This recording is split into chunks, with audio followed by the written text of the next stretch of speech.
Welcome to the regular meeting of the Board of Trustees. We wanted to note that this meeting is being broadcasted on NUSD's YouTube channel at the direction of the board. The broadcast may capture images and sounds of those attending the meeting. If you would like to make a public comment on an item on the agenda or not on the agenda, please see staff at the side table for a public comment card. Please rise for the Pledge of Allegiance.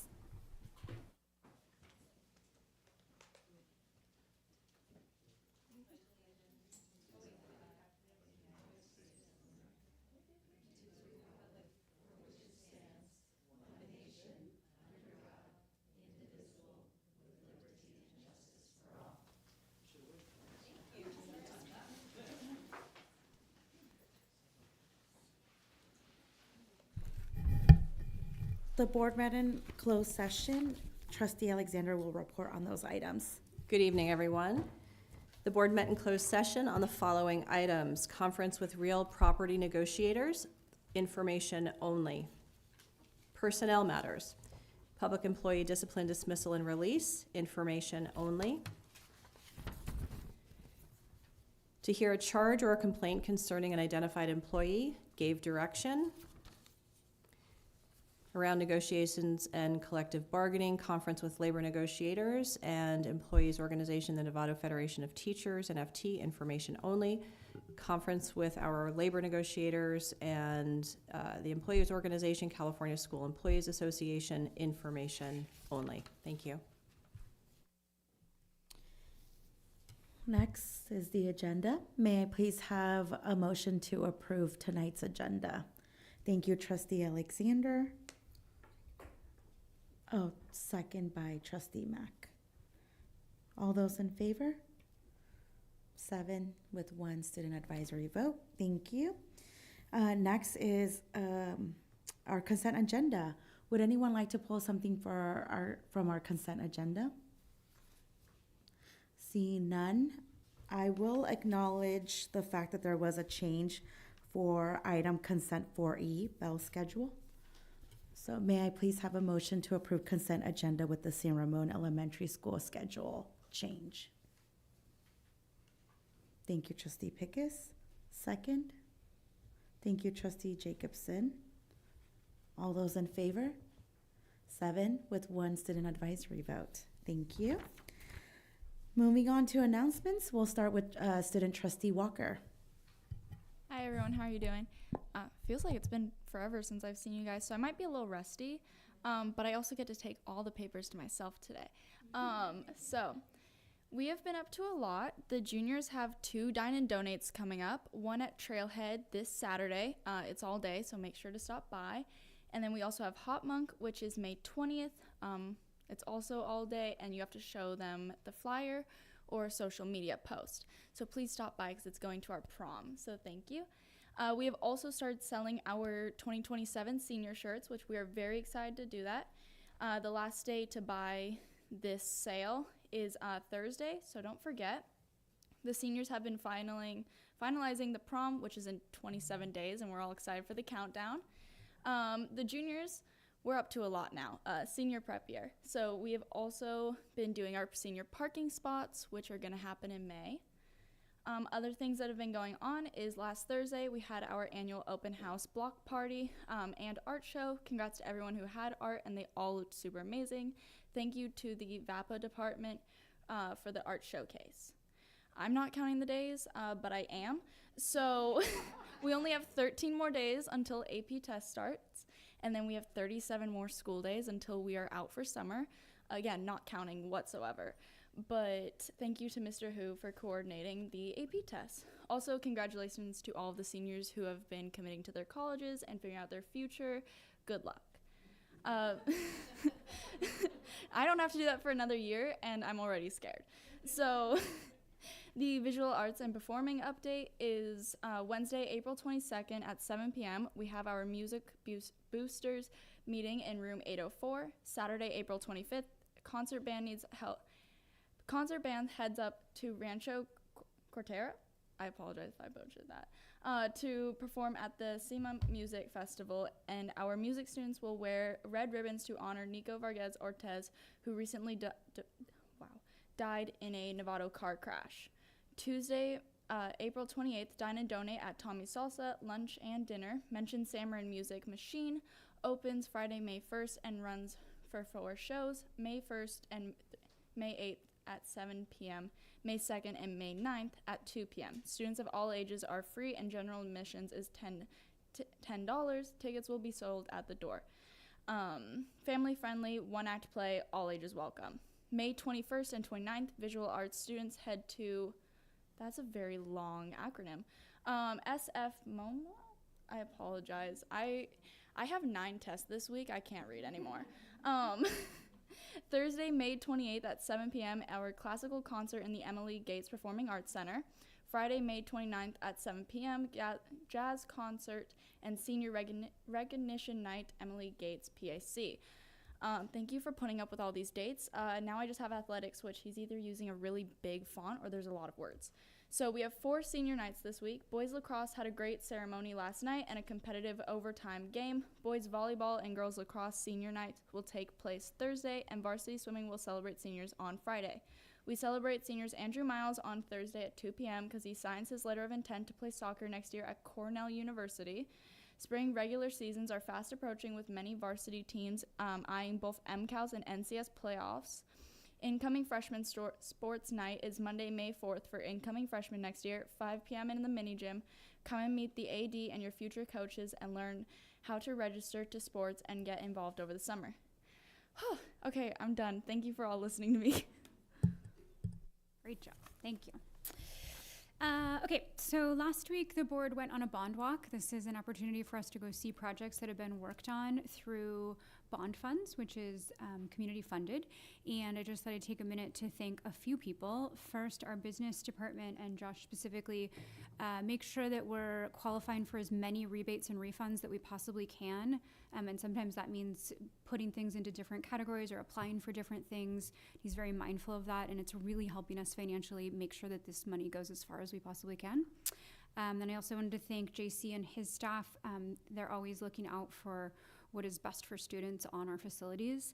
And then also to John from Greystone West, who manages a lot of these projects for us, make sure that they are coming in under budget and on time. And that was really fun to see. It was really fun to see the PG&E work, but all of the shade structures, I think, were actually what was fun, and to see the things that impact students.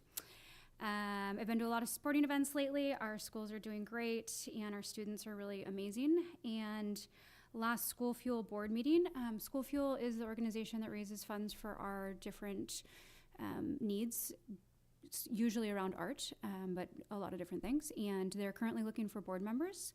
They also have Tour of Novato coming on May 9th. 9:30 is the start of that. And if you are not able to go, you can register through your schools. And the money that's raised from this specific event goes right back to the schools. So it's a great place to put some money if you'd like to donate, but maybe not have the time to go.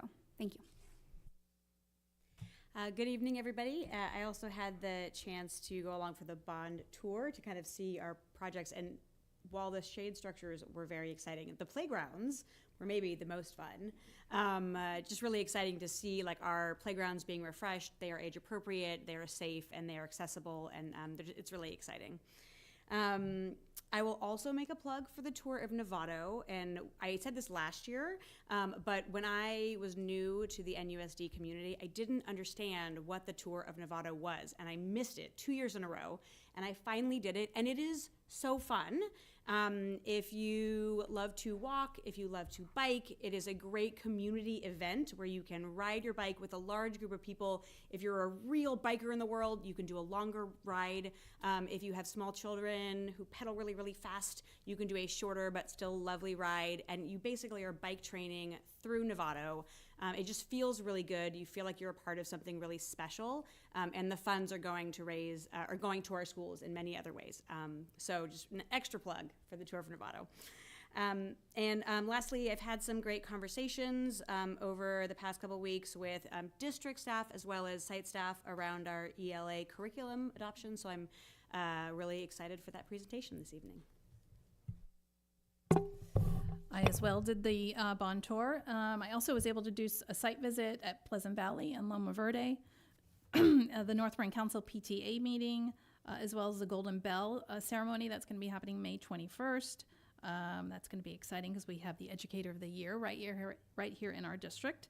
I was able to get a baseball game in at Novato High versus Marin Catholic, and I was afraid when I walked up to see what the score was, but Novato High was winning, so, and I think they ended up winning the game. San Marin had their open house block party. I was able to walk through there. It was a great way of San Marin showcasing who they are in all the different areas. Lou Sutton had fourth graders doing gold dust or busts, and I was able to attend that.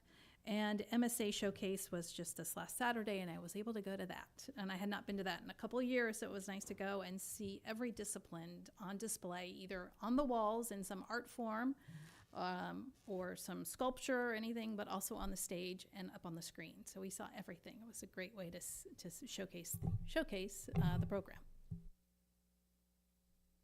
So I actually just love this time of year when we have, actually we've been doing it pretty consistently, but all this artwork. And so if you're actually watching on TV, you got to come to the district office and check all this amazing stuff out. It's just always so fun and brightens my day in the room and everything. So, and I don't want to beleaguer the point about the tour, the bond tour, since it's been mentioned, but I will say that I had it as one of my favorite things that I had done, partly because it was just so amazing to have gone through this whole entire process for many years and seeing all the great work that's really been done, and really appreciated JC and John driving us around in the van and learning about how complicated it is to have a high school pool the size it is. And we went in and saw all the, JC's here in the back. Super cool learning about that, and about all of the inclusive play items, and the one at Loma Verde that makes all kinds of noises that nobody was sure how to turn it off if they wanted to. So it just was a lot of fun. And then, but I also wanted to just highlight, and funny enough, I ran into JC again later in the week. I was helping with the Novato High School garden. I had weeded quite a lot, and the green cans were super full and hard to move. But, you know, I see him in his truck, and he's got this look on his face, and he's pondering something. I'm like, hey, what's up? And I just love his attitude. He was trying to strategize getting a really big thing into a really small doorway. And I thought, you know, this job has so many layers and pieces, and the things that he and his team do, like constructing, you know, putting things together or strategizing and taking it with a smile, and then even offering to walk with me to go deal with some green cans that I needed help with. So I really appreciated that.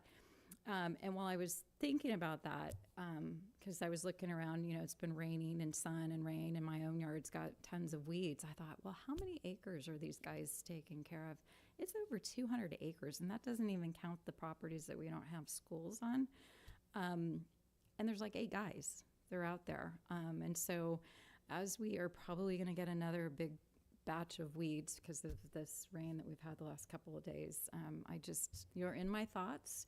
But, you know, patience to the community when you might see some weeds on campus. It's not from lack of commitment to the work or the nice attitude. And they've got a great attitude about everything. It's going to be a lot to cover. So, and just want to add that I enjoyed helping actually on the other side of the showcase. I helped set stuff up for that. That's always fun. And looking forward to NISA tomorrow and Hamilton's Have a Heart on Friday. I always enjoy that one. So. Nothing to report. I also was on the bond tour, and I have to say, if you ever want to know how the trustees have fun, we had people on teeter-totters, and we took a wonderful group picture on, I won't say who, and a wonderful picture on the playground structure itself. So get on social media and check that out. And thank you for all of the work that the staff did to put that together. But again, wonderful to be in community and see the value in action. Good evening. So I've had a lot of immigration subcommittee meetings with Trustee Pickes and Superintendent Dr. Tracy Smith and the Novato High community. and also San Marin. So we've had a really great conversation of how we better communicate with our monolingual parents to ensure that they have information they need. And also, I want to encourage you, if you haven't, one of our students, Valentina Ruffinelli from Nova, wrote a Marin voice, which is really great that our students are writing to the Marin IJ. And on Friday, I will be attending the Hamilton Heart fundraiser, which I look forward to every single year. And I look forward to NISA on Wednesday night. All right. Instead of repeating all those things, a couple things. We got together a 12-member task force last Wednesday, and we started really digging into this topic of EdTech backlash that's happening nationwide around some data that has been presented after 20 years of this grand experiment with EdTech in the classrooms and the evolution of it. And we just started the conversation for what it could mean here in Novato. And so I'm just really proud of the group that came together. It was just TK8. We haven't involved high school yet, but I anticipate that that'll be a conversation that'll be ongoing. And also appreciating the MSA showcase. That was what I was able to make it to. So shout out to the staff and students and incredible volunteers at Novato High School. It was really phenomenal. And a shout out to Mariah Fisher, who took her drama students to a festival in Ashland. I was supposed to go, but I couldn't. It's like, next year.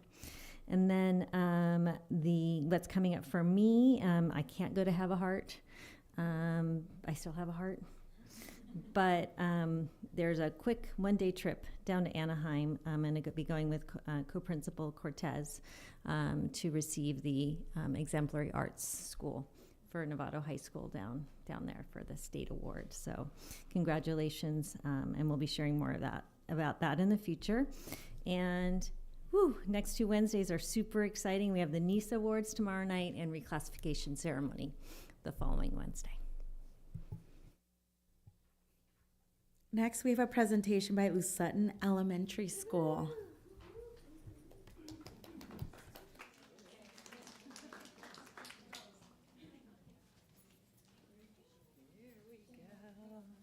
Here we don't go.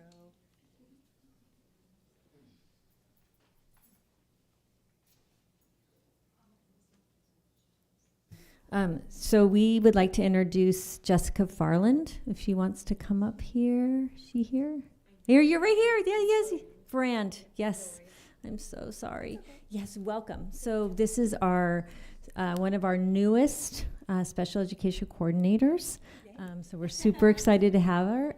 She lives here in Novato, and she's been working out with the Marin County Office of Education. I can see some of you are very happy because you must know her. Oh, and a parent on top of it, right? Is Sharon your elementary coordinator? Correct. Hi. So that's Karen Fremantle, and she might grab your cell phone number before she leaves. So we want to thank you, and let's give her a round of applause, and thank you. Oh, picture. Yeah, torture. Got to take a picture all by yourself. Yeah. We'll see you on social media.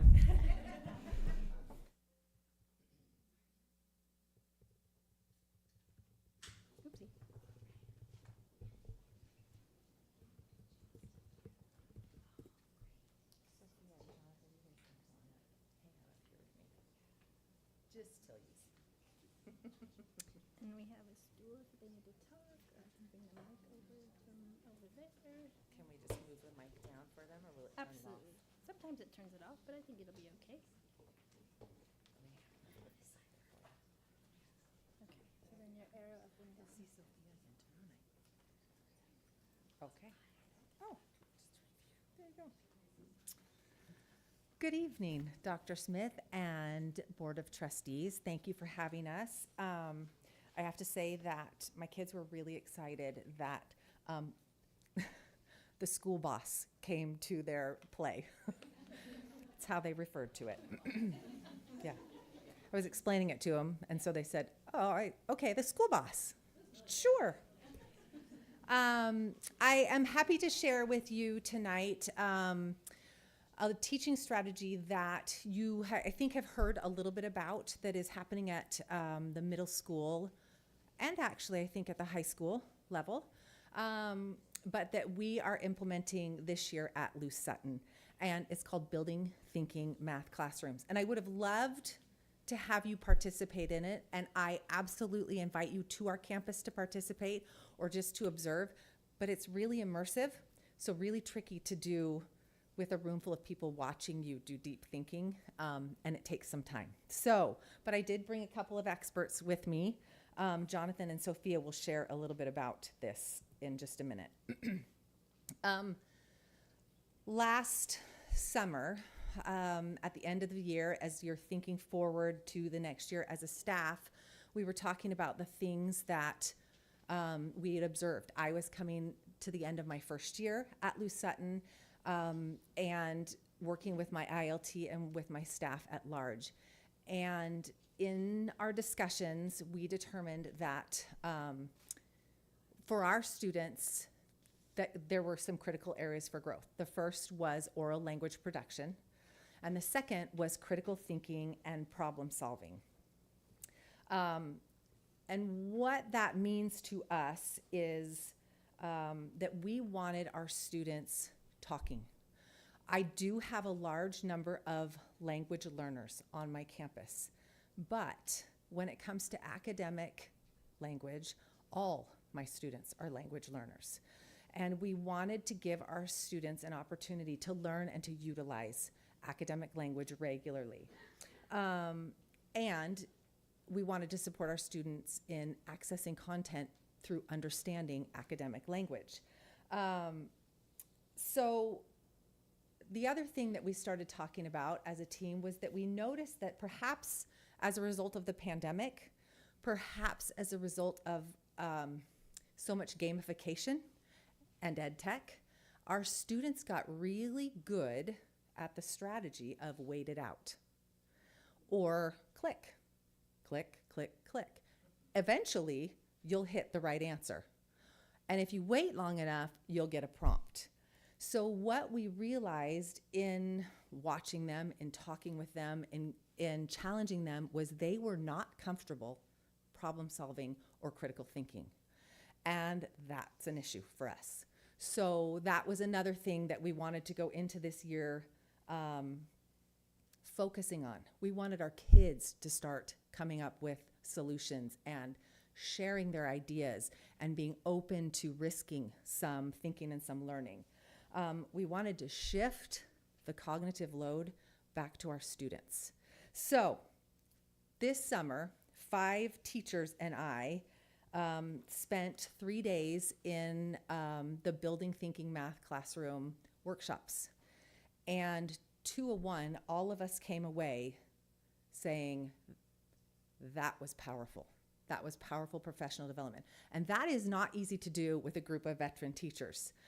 There were several moments sitting there where I thought, oh my gosh, I have to rethink that. They challenged our thinking, they challenged our practices, and they gave us a lot of really useful information. So we went back and started to talk about this, and these are a few of the things we liked about it. Building math classrooms is really focused on student-centered problem solving. The teacher is there, and they are listening and observing and making notes. When we were learning this practice, the presenter said, principals, do not talk to your teachers while they're in the classroom. It's gonna look like they're just standing there watching, but they are very intentionally listening. It's all formative assessment, it's all information gathering, and it's really powerful. So we also like that it encourages a lot of collaboration and student conversation, and we can see their thinking and their reasoning as they are grappling with the different problems. As we were in this workshop, all of us came away and just felt like this aligned beautifully with the goals that we had for our students this year. So some of the elements of building thinking math classrooms. Students are working in randomized groups, and those groups are made in front of them so that they see that they're randomized. Kids are smart, and sometimes we as teachers think we're being really smooth, and they know what's what. So giving them the opportunity, and as teachers, giving up a little control. We give them very open-ended, you hear low ceiling, high floor, right? Lots of opportunities for entry, but lots of opportunities for some really deep, extended thinking.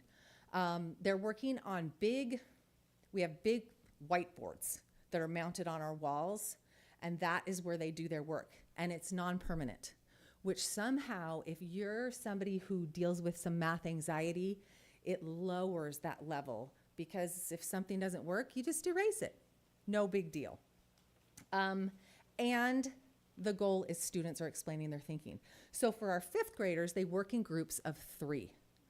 And there's a whole procedure with it. And probably one of the most critical parts, you guys can tell me if I'm wrong, the person with the pen is not speaking. The person with the pen is writing whatever somebody else is telling them to do. Which means if you have no idea what this math task is or how to access it, then you take the pen and you listen and learn. We did this actually with 3 schools worth of teachers in a professional development, and had my entire multi-use room had whiteboards around it, and there were over 60 teachers, and it was crowded, but everybody is so engaged on what's happening on their board, and so focused, and we have found the same thing with the students. So I want to show you a couple of quick clips, because this is active, and so you have to see it, you have to hear it to be able to understand the learning, and I'm hoping that you'll be able to hear what the kids are doing. This is our 1st graders walk and talk.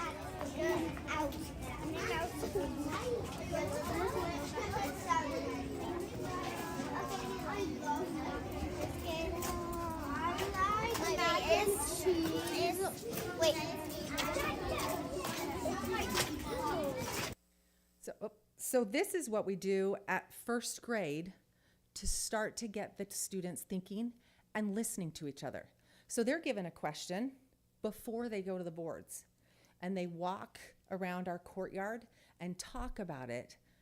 But the caveat is they come back to class and share out their partner's thinking. So they're learning to ask clarifying questions. They're learning to, is this what you meant? And then sharing that out with the class. This is in 5th grade, the kids working on a problem together. Ugh.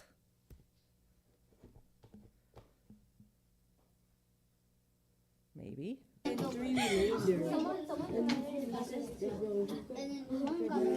Okay, now do 25 divided by 3. 25? 35 or 25 divided by 3?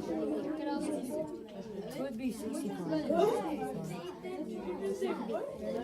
35 and also, I don't think they would put 65 because 65 is too close to 70. So hard to hear because there's so many kids engaged in the same process. But as you listen, they're explaining their thinking. You hear somebody say, I think it would be 65. That feels reasonable because they're not the ones doing the writing, they have to verbalize everything that they are learning. And then here's just one more. So there would be one, right? Because of 3 groups of 3. 15. It's more than 10. No, but right here. So look, if you take out 1, because you have 2 leftovers of 3 groups of 3. So powerful to try out your thinking in a group of 3 and not in front of the entire classroom. And our teachers are finding that their students who don't raise their hands in whole group will engage deeply in this, and it's building their confidence, and that's some of the shift that they are seeing.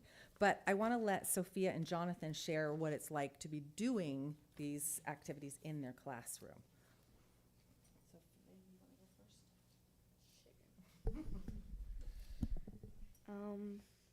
My name is Sophia. I think using the vertical whiteboards has helped us with communicating and seeing different perspectives. When we were doing it last week, it helped show me that there were other ways to find out the same answer. I was able to explain what I thought I could contribute to solving the problem, and when the first answer didn't work, we would think about it and try again. This helps us learning with the critical thinking and sharing ideas.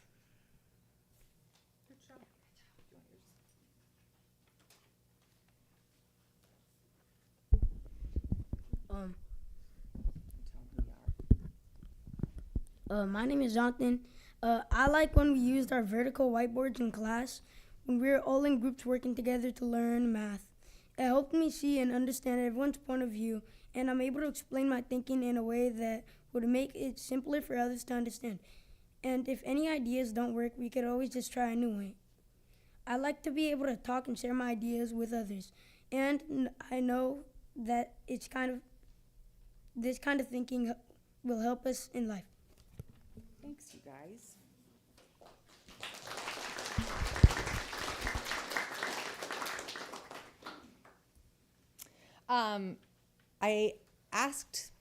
I wanted to know my teachers' candid thoughts on this. And so my 4th grade teaching team, well, no, 4th and 1/5, came into my office to talk about something else. And I said, can I video you?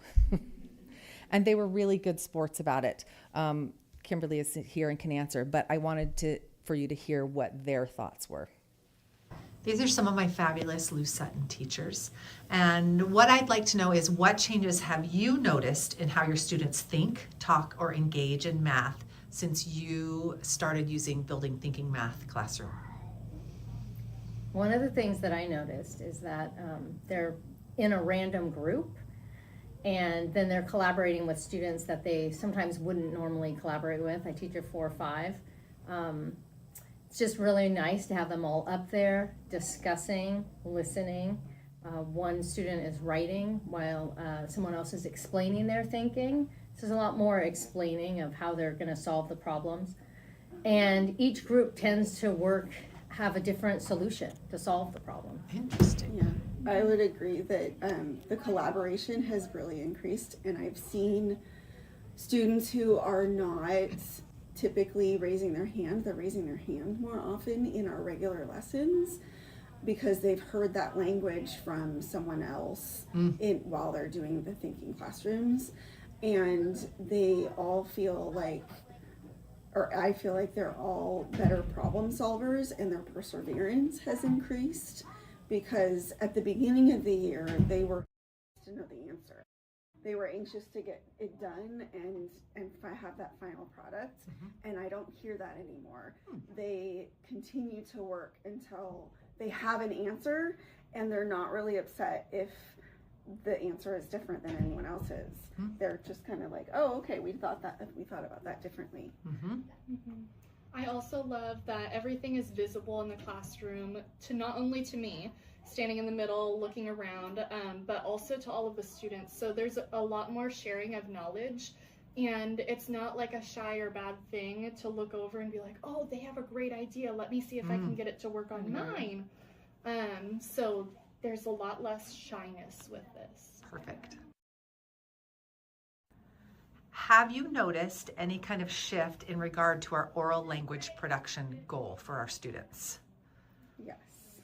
I feel like their vocabulary, especially math vocabulary, they're definitely more comfortable using the math vocabulary terms that we've been working on for a couple of years now, because I was in 4th grade last year and 5th grade this year. And they are more readily available in their toolbox to understand and to use. And it naturally leads to them to express what they're thinking in math and using the vocabulary. And even the kids who are kind of shy and you know, will get up and share their ideas. And, you know, the whole idea with sharing the pen and sharing who's talking and who's writing kind of lends itself really well to that. Fantastic. How has your role shifted during your math instruction as you are encouraging your students to take on more of the thinking?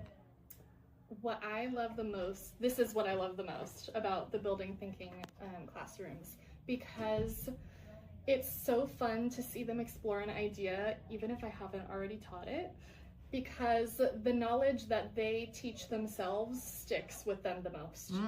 So I'm finding a lot of deeper learning with less reteaching this school year. And as an educator, when you can just kind of scan the room and everyone is working on their math and talking and discussing and trying to solve the problem. It's very engaging. Do you feel like it serves as a good informational gathering, like a formative assessment for you? Oh, absolutely. Yes, Who has definitely. what, or, you know. Yeah. Listening to conversations. And going to the question, I have students who have spoken up and actually can teach in addition to what I say, so I can teach the lesson, and then I sometimes have requests like, oh, can she teach it too, so that we can hear it a different way? Yeah, it's And so nice. It's just, that's, To hear the students explaining their thinking, and it's just to hear it in a different way from a child. Yeah, it's amazing. Awesome.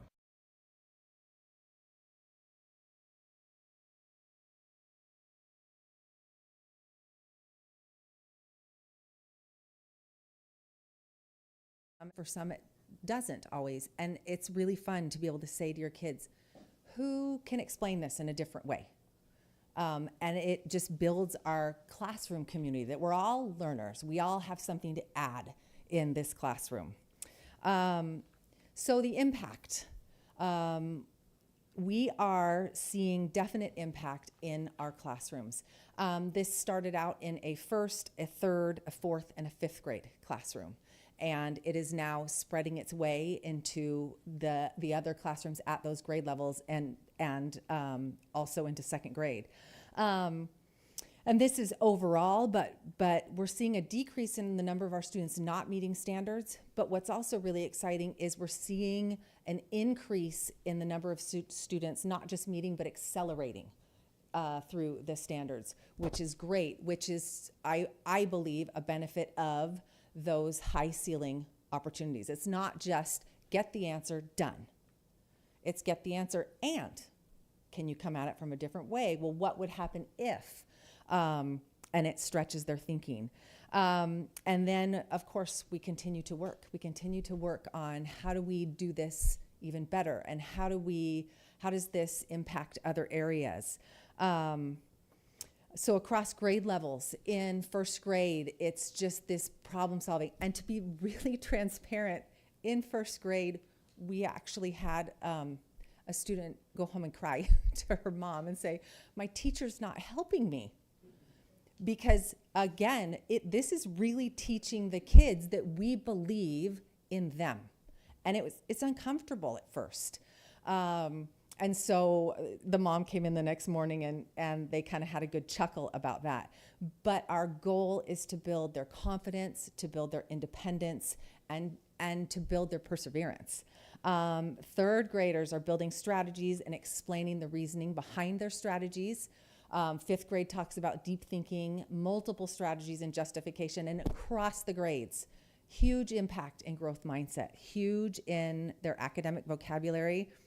The unintended bonus, or one that we just were pleasantly surprised about, is the error analysis that they're doing on their own work and each other's, and learning to look at a problem and figure out where things came off the track and how to correct that. So all of these things align directly with our vision of creating a really rigorous but student-centered space for learning. And then this is my favorite. This is one of the first graders out of that class that struggled at the beginning of the year. And what our first grade has actually done is they have taken this same process and they're using it for writing and helping the students. They love to go to the boards, so they're using it to expand their writing and challenge them in other ways. And so this little one, I got this text from one of my first grade teachers that she was struggling with this and she started to get frustrated, and her teacher said, she stood there for a second and took a big deep breath and said, okay, this is really hard, but it means that I'm thinking and my brain is stretching. And I texted back and I said, you win. Like, what an amazing thing. So we're really excited about it. We're excited to explore it more. And the last thing that I will say is I really believe this quote by Peter Liljedahl, that thinking is a necessary precursor to learning. And if students are not thinking, they're not learning. We have created students who are really good at studenting. They're really good at playing the school game. But it's not getting us where we need them to be. So we're just going after what's next. So we're really excited about it. So thank you ever so much, and I'm happy to answer any questions you might have. And thank you, Jonathan and Sophia.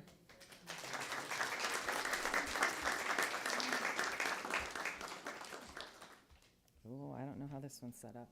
Questions from the board? Trustee Mack? This is really exciting, and I can see your gears are turning. This goes beyond math. Yes. I can see this. I can see this in middle school with history, perhaps, or high school with crazy math stuff, or English composition ideas. So, yeah, let's go. This is cool. Let's keep doing this.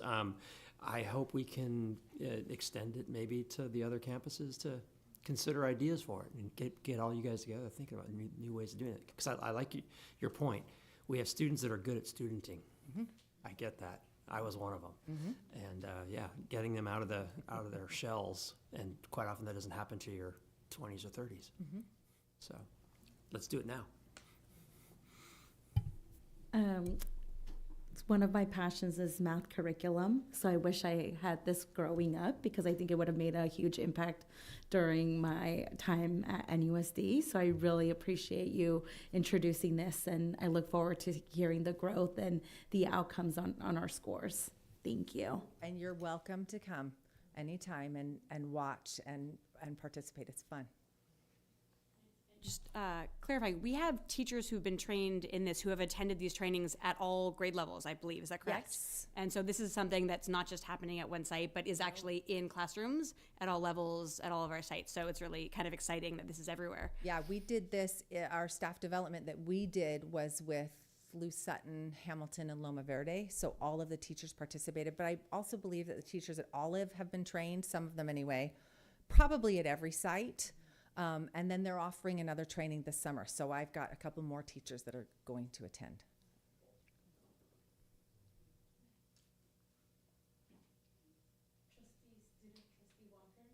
Hi, I just want to say that I think this is really good. And actually, I know pre-calculus and AP calculus have been using them at San Marin. So it's definitely reaching all grade levels. And I think that it's, honestly, I really like it. I've never seen it used for English. And I think that's really creative. And I would love to see it in history with timelines. But I think it's really great what this is doing, and it looks like it's really fun, and I would love, can I go back to first grade to do this? Like, if I could redo it, this is where I would be. I think that this is going to be, like, I know if I was a first grader, I would be excited to do that just like they are. So I think this is a really great way to connect with all students' kinds of learnings, and I love that it's going on. You know, it's powerful when you're in, they did every month after school PDs for teachers. And so we went, it was like 4:30 to 6:30, right? So after a full day of teaching, when you can get 25 teachers working at these boards, and I was in a group with Mrs. Lobbs, and you can bet I grabbed the pen. I thought, all right, you talk it through. I tried to hide whenever she would come around. I'm like, okay, guys, I have the pen. You tell me what to say. I'm sure she watches these, so I love her, and I'm definitely not scared.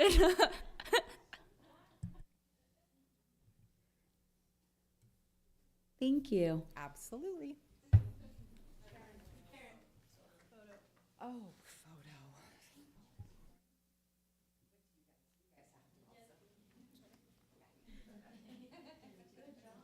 Oh, Kimberly's here, Bria's here, they do it. Come on up, team. Yes. Oh, yeah. Yeah, do you have soft focus on the camera? Of course, just for you, Barry. Thank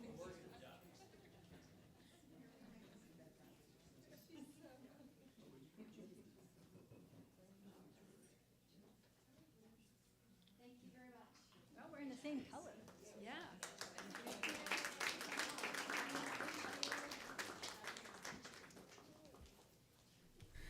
Next, we have a presentation by San Marin High School.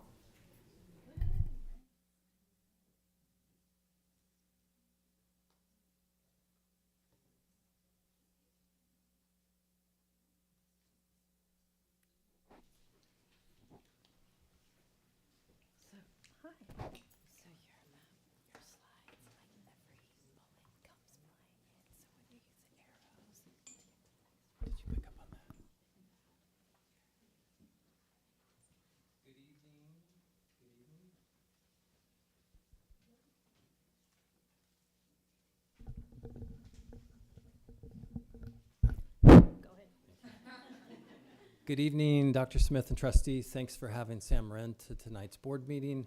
We're really glad to be here, and that's a tough act to follow, Karen Fremantle. Good job, students, as well.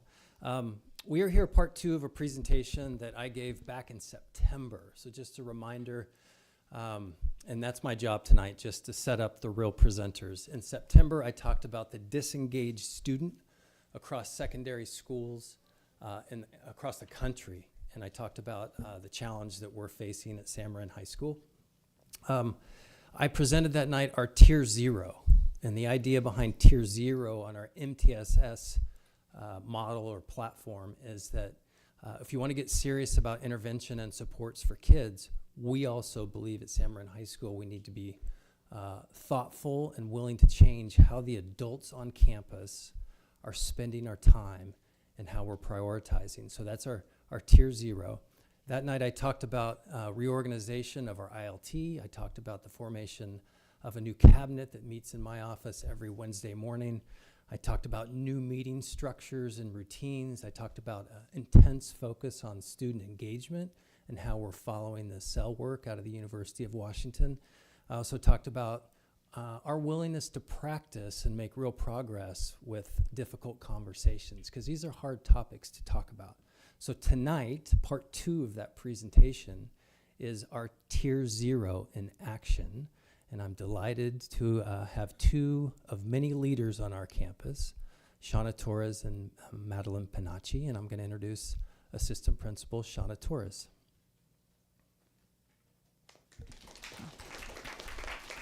Thank you again, Board of Trustees and Dr. Smith. I'm really just setting the table a little bit more for Miss Madeline Panacci. It's great to hear from our teacher leaders and specialists, so she's going to do the heavy lift tonight. We purposely didn't have students join this part 1 because this is a new program that we're implementing. Our hope is that we come back together next year and have student anecdotes about how it's going and what progress has been made. So it's my pleasure again to introduce Madeline Panacci. She is an important person on our ILT team, that restructuring that Mr. Boone talked about. She's our ELD specialist, and she has dedicated all of summer and this year getting trained on like the newest and latest around ELD curriculum. And that's implemented her shift in design as we talk about how we're supporting our multilingual learners. She has a strong background in instructional design, and she really is a goal-oriented, action-oriented person who's wanting to think more about what can we do to support our students in success in their content area classes. So she's going to go over an overview of those curriculum changes tonight, the rationale behind the shift, and how we're going to better support our English learners to reaching their full potential at San Marin High School. So we're going to talk about that shift now. That was a really nice way to like upsell like a type A first daughter situation. Hi everyone, my name is Madeline Panacci, and I guess I'll just dig in because I've already been introduced a few times. Essentially over the summer and the fall, I needed to receive my CLAD certification because I had my ELAST on my CLAD. It was a whole thing. And while most of the classes weren't that helpful, there was one that I found to be super important and is what kind of kickstarted this whole thing. And so I'm going to explain to you my thoughts behind some of the steps I've taken towards reshaping our ELD program. So here we go.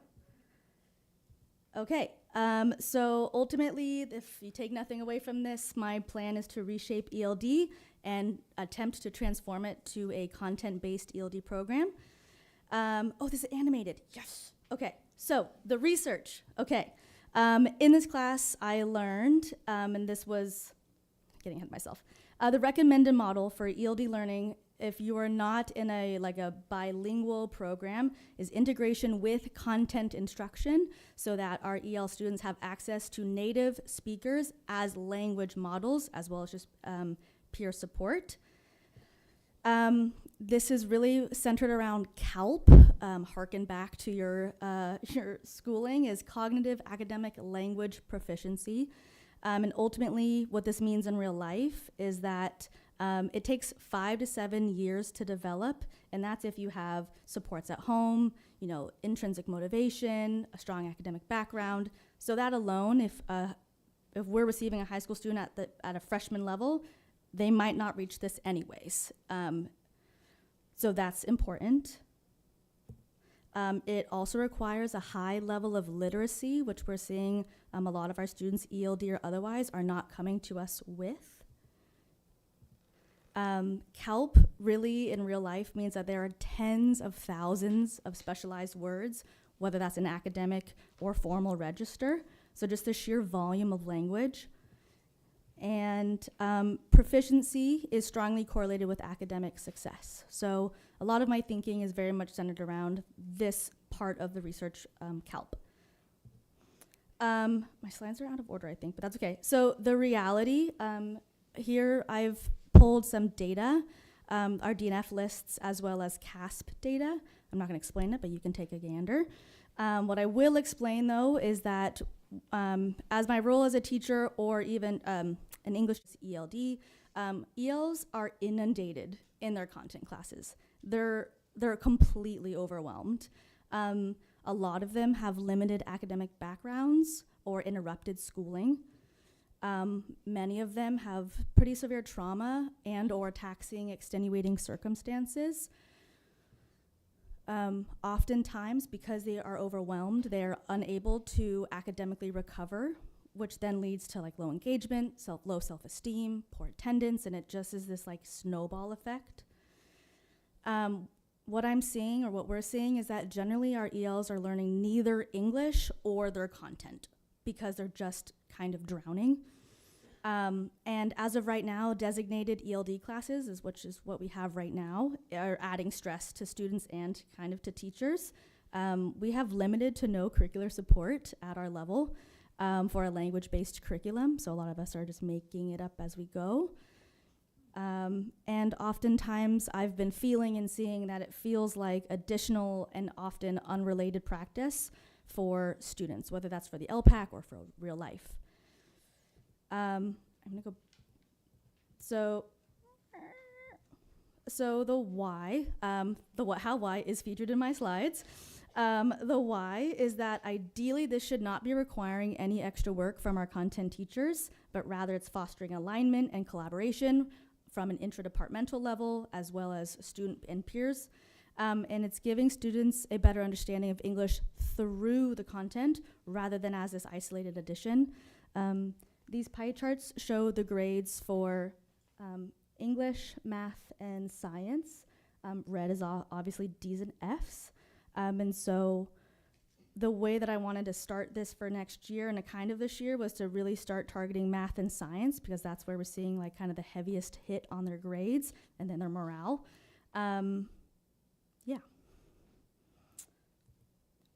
As Andy would say, the vision is that ELD courses are collaborating with content area teachers to organize learning objectives around academic subjects, preparing students to master grade level curricula, allowing time. Part of it too is just with like the language load, they just need the processing time to think about it, figure it out, and demonstrate their work. So what I also want to incorporate is structured time in class to reinforce and to reteach, and just simply to have them work on their materials, their homework. And that academic instruction and ELD go hand in hand. So when they're going through their day and they have ELD, the transition is seamless from like marine biology to ELD to English. Another big change that we're going to try to attempt is that ELD classes will be scheduled by grade level rather than their LPAC scores, thinking as like a cohort model, so that if I have a room full of freshmen, they're all taking algebra, they're all taking biology, so that not only are they like seeing each other more often and like recognizing, oh, like that's my buddy in science, like I know that person, it's a familiar face. That in terms of the teaching component, I can isolate certain subjects, because as of right now, our classes are 9 through 12 and kind of a range of language backgrounds. And so I'll explain the second piece a little bit further in a second. The how. So this is my initial proposed model. My nerves come from doing this kind of by myself and not really having a model myself. So this is what I'm thinking. My plan in my brain right now is mini rotating standards-based units, ELD standards and content standards. So that would look like maybe like a month of science. So think juniors, they're taking biology, marine biology. Okay, that's the month of marine biology. And then we pivot to a month of geometry, and then we pivot to English 11. All of those are 11th grade standards. Repeated exposure and practice with proficiency scales and content vocabulary. Collaborative, dedicated, structured, keyword, structured work time. And this is like my crazy brainchild of a spreadsheet. And so ultimately it shows on the left, like the month, and then this first column here is freshmen in general. The second column here is sophomores. And then in general, 11th and 12th grade ELD students kind of have the same classes. So if this is marine biology or science rather, in the month of January, I know, because I asked, that science at the freshman level, in January, they're covering matter and energy. So for that month, at the freshman level, we're gonna be going over the proficiency scales, the vocabulary, the content for macromolecules, photosynthesis, the carbon cycle. That way that I can dedicate time and energy and focus and have those 9th graders all be doing the same thing and practicing the same vocabulary and ideas and proficiency scales. And then the idea is that that idea lives with the sophomores and then the juniors. And also I have hyperlinked the ELD standards so that I can provide those, even though all the 9th graders will be at different levels, I can still differentiate in that way, and or just show them like, hey, like this is where you are, this is kind of where we're aiming you to be, and sort of comparing and contrasting I keep pointing to the screen like you know what I'm pointing at, comparing and contrasting the grade level standards with the ELD standards so that all of it is streamlined. The other thing I just wanted to add is that I'm hoping that the cohort model not only helps them with their content, but helps them outside of the classroom to support and encourage camaraderie and connection, and also to hopefully, if not eliminate, reduce the stigma of like, oh, like I'm in a beginning ELD, but like you're in advanced, but we're both 11th graders, like that's uncomfortable. So I'm hoping that it'll kind of balance out the scales, because like, hey, you're all freshmen, and like that's what we're working with. I think that's it. Thank you for your time and attention.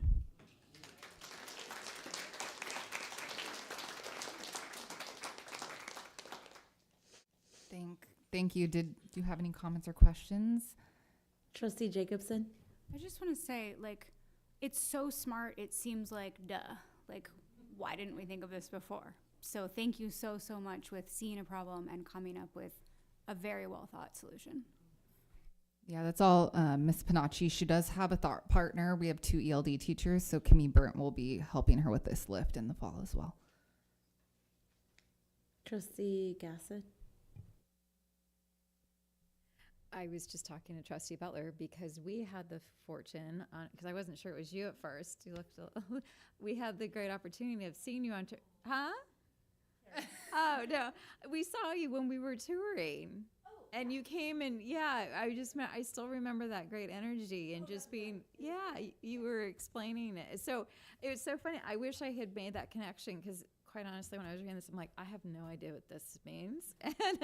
And so obviously it always helps to talk through stuff. But I just remembered your enthusiasm and how interesting it was and how much I appreciate that you took it took courage to kind of thinking in a different way, and then it's a way that's gonna, I think, is really gonna help our students. And I appreciate the leadership encouraging that as well. So thanks for being here.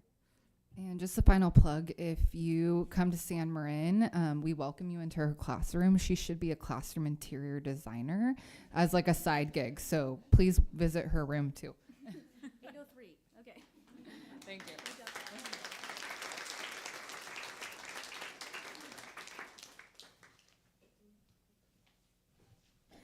Okay, next, we have a staff report, the 2025-2026 annual survey results.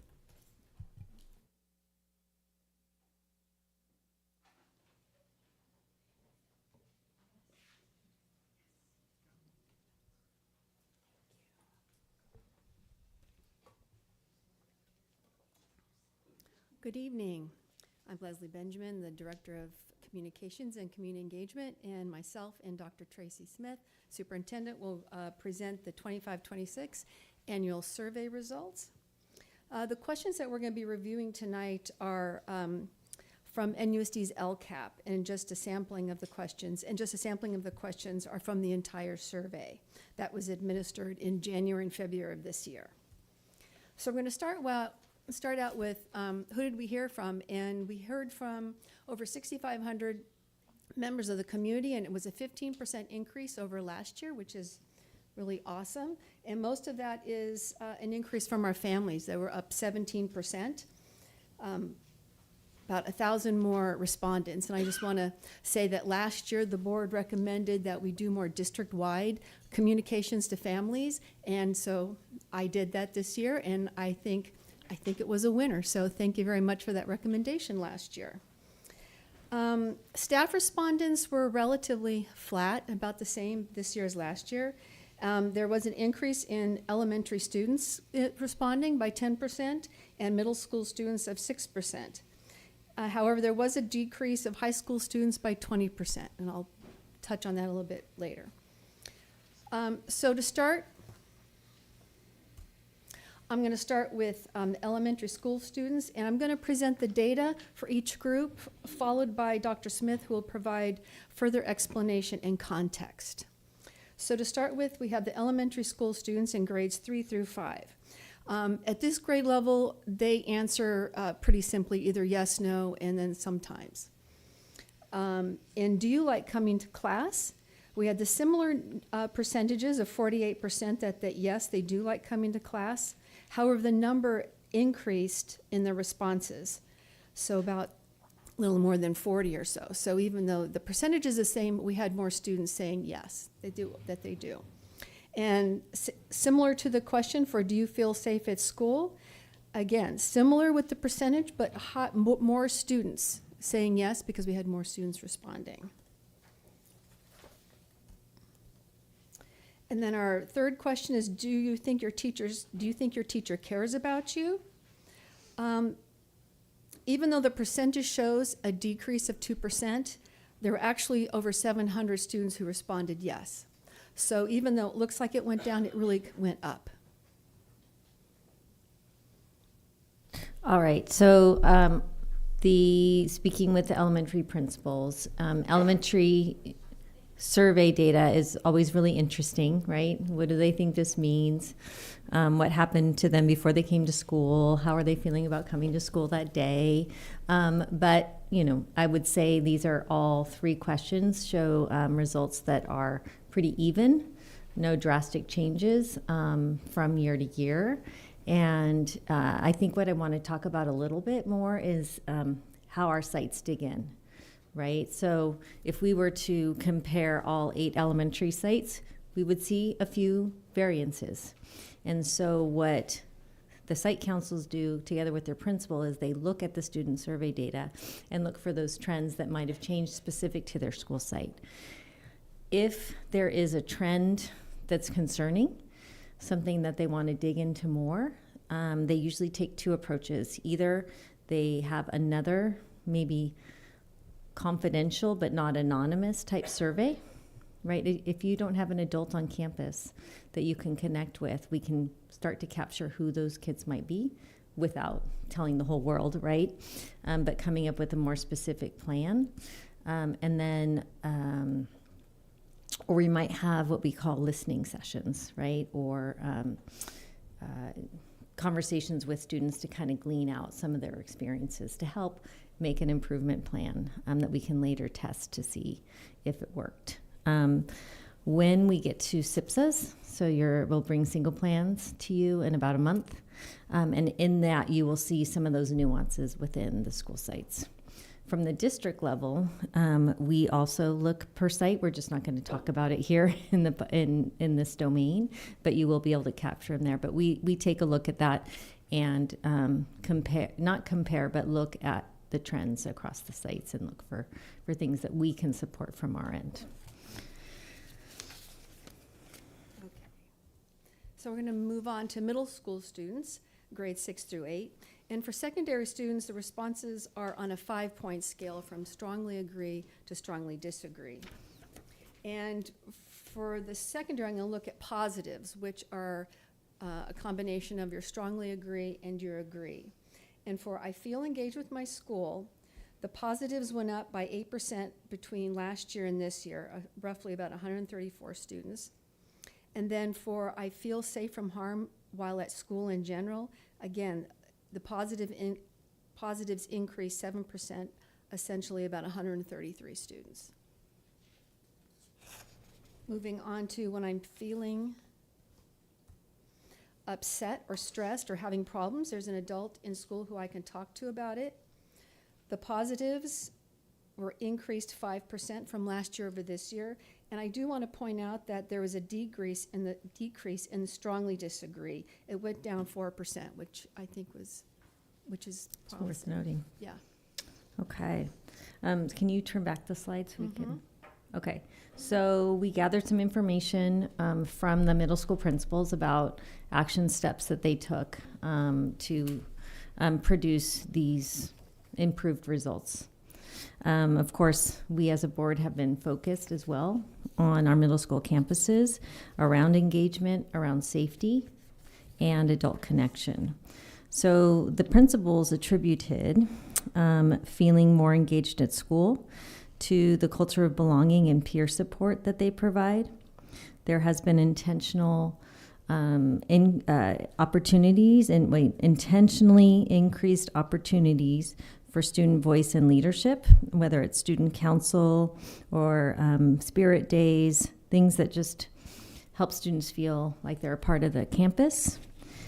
Expanded opportunities for growth and play. So we're talking about expanded elective offerings that you have been supporting, middle school sports, intramural sports, instructional league.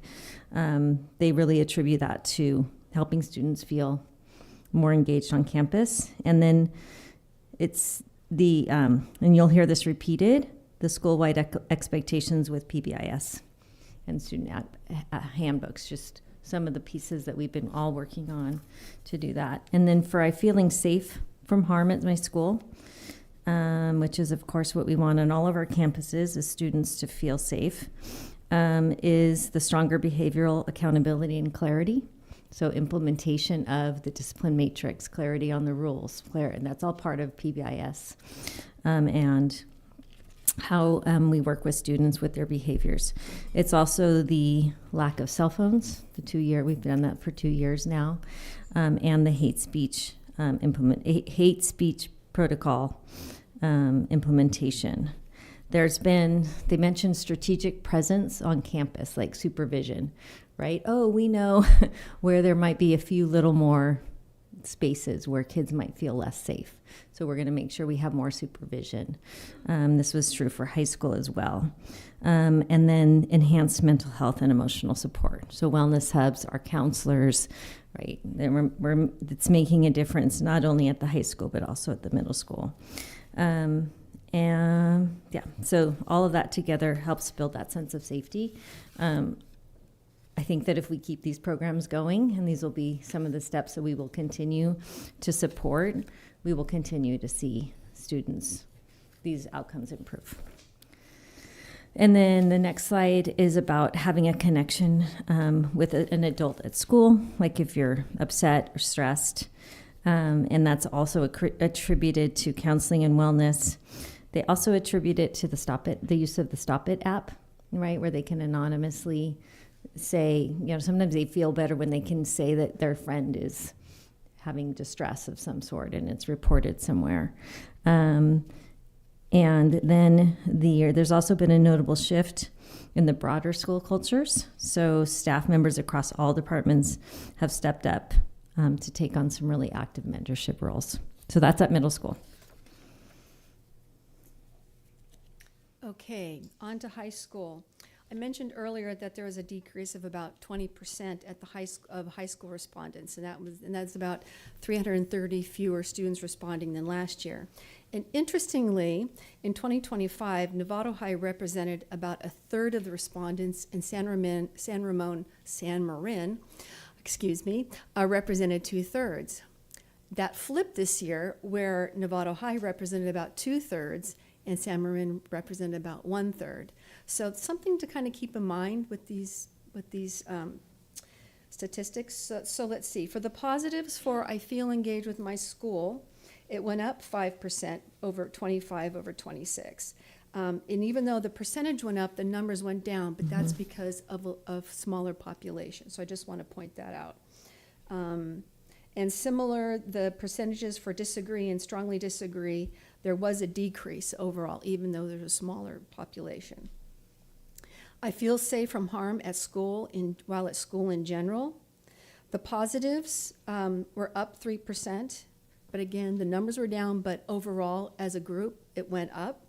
And the percentages and numbers both decreased for disagree and strongly disagree about not feeling safe. And when I'm feeling upset, stressed, or having problems, there's an adult from school who I can talk to about it. Positives went up 4%. With even a decrease of students. And again, the disagree and strongly disagree, both the percentages and the numbers decreased. So. All right. You want the other one? Yep. Okay, so you're going to hear some of the very similar trends of the successes that the high schools have participated in. They are attributing successes to wellness centers, to bilingual support within the wellness centers, to our counselors themselves, and the freshman academic support, and this built sense of collective efficacy, knowing that the students could use. We need more engagement at the high school level. It helps with attendance, all of the pieces. And then safe from harm has to do with a blend of physical vigilance and proactive emotional support. So that combination. The principals point to improved campus supervision, specifically targeted problem areas, just like we do at the middle schools. And that's a key factor for reducing the physical risks. And once again, the community specialists have also been called out at the high school level specific. We'll be going to ask for a probation grant again next week to be able to continue to pay for the community specialists that have had such a tremendously positive impact on some of our most vulnerable students. Let's see. And then the feeling upset and having a connection. I think if we're looking at this, we know that the cost teams have continued to structure and keep students from falling through the cracks. I would look at this data and maybe at the site level, wondering if maybe we can get a few more to strongly agree, right, and push that for next year and think about some next steps for that. But I know that steps are always being taken with that. You know, which are the students who feel like they're not connected, they don't have an adult. Who are those kids that we're thinking about? All right. So now we have a question from staff. It was, I have access to meaningful professional development. And the staff respondents were, you know, essentially the same as last year. Maybe a difference of about maybe eight staff members. And on the positives, it actually went down 3%, about 22 staff members who rated that meaningful professional development less so. Dr. Smith? Yes, so we kind of dove into this very basic level of data with Ed Services, and granted, we were definitely disappointed, right? We feel like we've offered many different opportunities, such as building thinking classrooms. We do know that the rollout of middle school PBE, standards-based grading, has been problematic. And so if we examine like results from different schools and or different grade level spans, like high school versus middle versus elementary, we imagine there's going to be a difference. And we are going to definitely be talking about how to improve these results. We're sending out department surveys starting this week, and we're going to add a little extra questions around professional development and training to try to get to the heart of the improvements that we need to be made so that staff can say they agree. I don't know if you're ever going to completely get 100% people agree, because it's tricky, but we definitely have some way to improve in that area. Okay, and then families, as I mentioned before, we were up 17%, which is really great. And the positives, as you can see, the red for 2026 is just for strongly agree is farther along. Agree says a reduction of 1%, but the numbers are much more than in 2025. And so it overall, between a strongly agree and agree, it was up 6%, almost 700 respondents. So this was really great. Dr. Smith? I think I was planning to take this to North Marin Council. I think they could be very excited about this data because it's moving in the right direction. But I'd like to dig in deeper to what they think has been done to help parents feel more engaged at their student's school, and what more we could be doing of the same, and maybe which communities are still not feeling as engaged as others. Okay. Yes. I just wanted to offer an appreciation for the way this is presented, and I also think in the presentation tonight, the kind of tag teaming of the data, and then Dr. Smith, your elucidation of what you think is behind the data, and you're having had the conversations with a variety of different stakeholders is really valuable to help enrich the conversation. So thank you for doing that.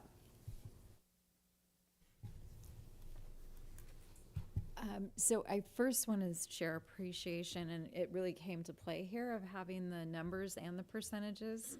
So thank you, because it does one or the other. It just doesn't. So it really helps. And I do agree. When I first looked at this, I was like, okay, and looking at the numbers, but I appreciate the time that was given to having the additional information that you presented. And when I first sat here, my first thought, and it's probably just more because of my kids and being in that environment, was about not having someone to talk to. It kind of just really tugged at me, because I know that we try really hard, and we have so many fabulous teachers and staff and people on our campuses. So, that was, I kind of came to this, but with that in mind. But then you're highlighting about the professional development. I really read the question, and my mind actually went to a different place, because it's a conversation that's always been here.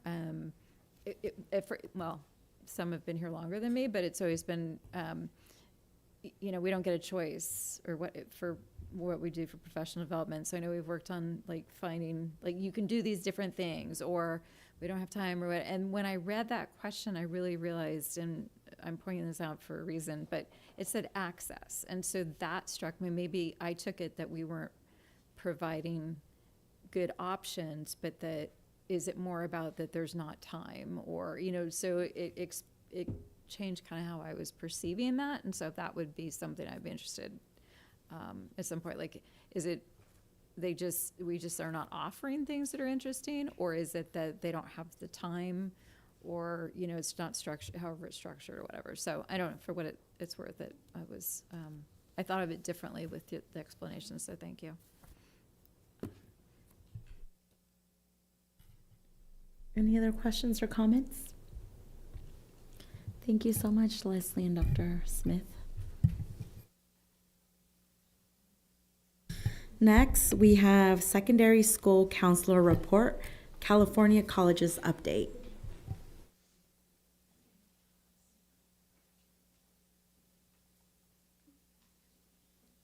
You gonna let me do it myself?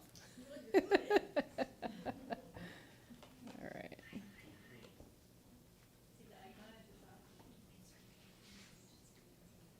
All right. Yes. Good evening, Dr. Smith, Board of Trustees, and student representative. My name's Anna McGee. I'm the Student Support Coordinator here at the district office. We have many presenters with us tonight, and we also have some of our teams supporting, so I just want to have them stand up for recognition. So we have some of our Novato High counselors here this evening. We have San Marin counselor here this evening. And we have our counselors up here, as well as our college and career specialist, who hasn't been with us before, so we're excited about that. So before we kick off, just want to give you a little overview of what we'll be talking about tonight. So California colleges, we were here last year to talk a bit about things before we onboarded, and now here we are. We've onboarded and we're in the thick of it, so we're going to give you a bit of an update.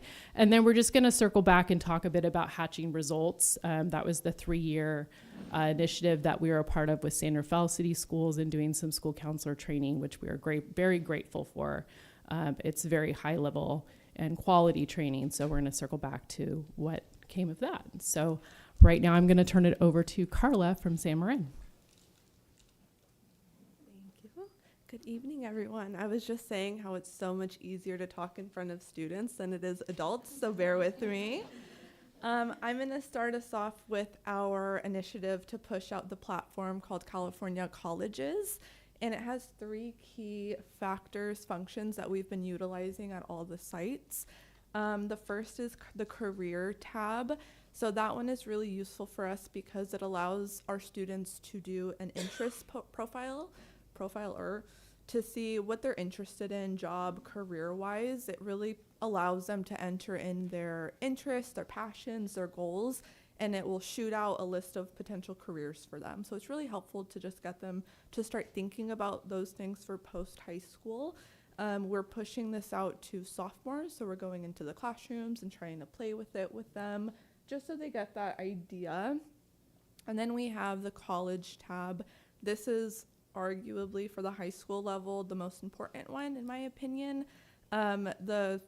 What they learn from the career interest profile, they can build that into their college search. So they can enter in what their potential majors are with the filtering out where they want to be in the US for potential schools. They can put East Coast, West Coast, if they want a big school, small school, just so they get an idea, and it will populate a list of potential schools that they can apply to, which I think is really helpful because a lot of students don't know any of that. So this is a really good tool that counselors are using, implementing to help students kind of figure out where they want to go, what they want to study, and all of that. And arguably for the students, the best part of the California Colleges platform is the function of launching their CSU and UC applications directly from the website. So it talks with Aries, which is very neat because it uploads automatically all of the classes they've taken throughout their 4 years. So it helps filter out the time spent just entering in classes and grades, which is really helpful. And then it allows counselors to see their progress in the applications. So it's really helpful for both students and counselors to kind of monitor. And then the last function is financial aid.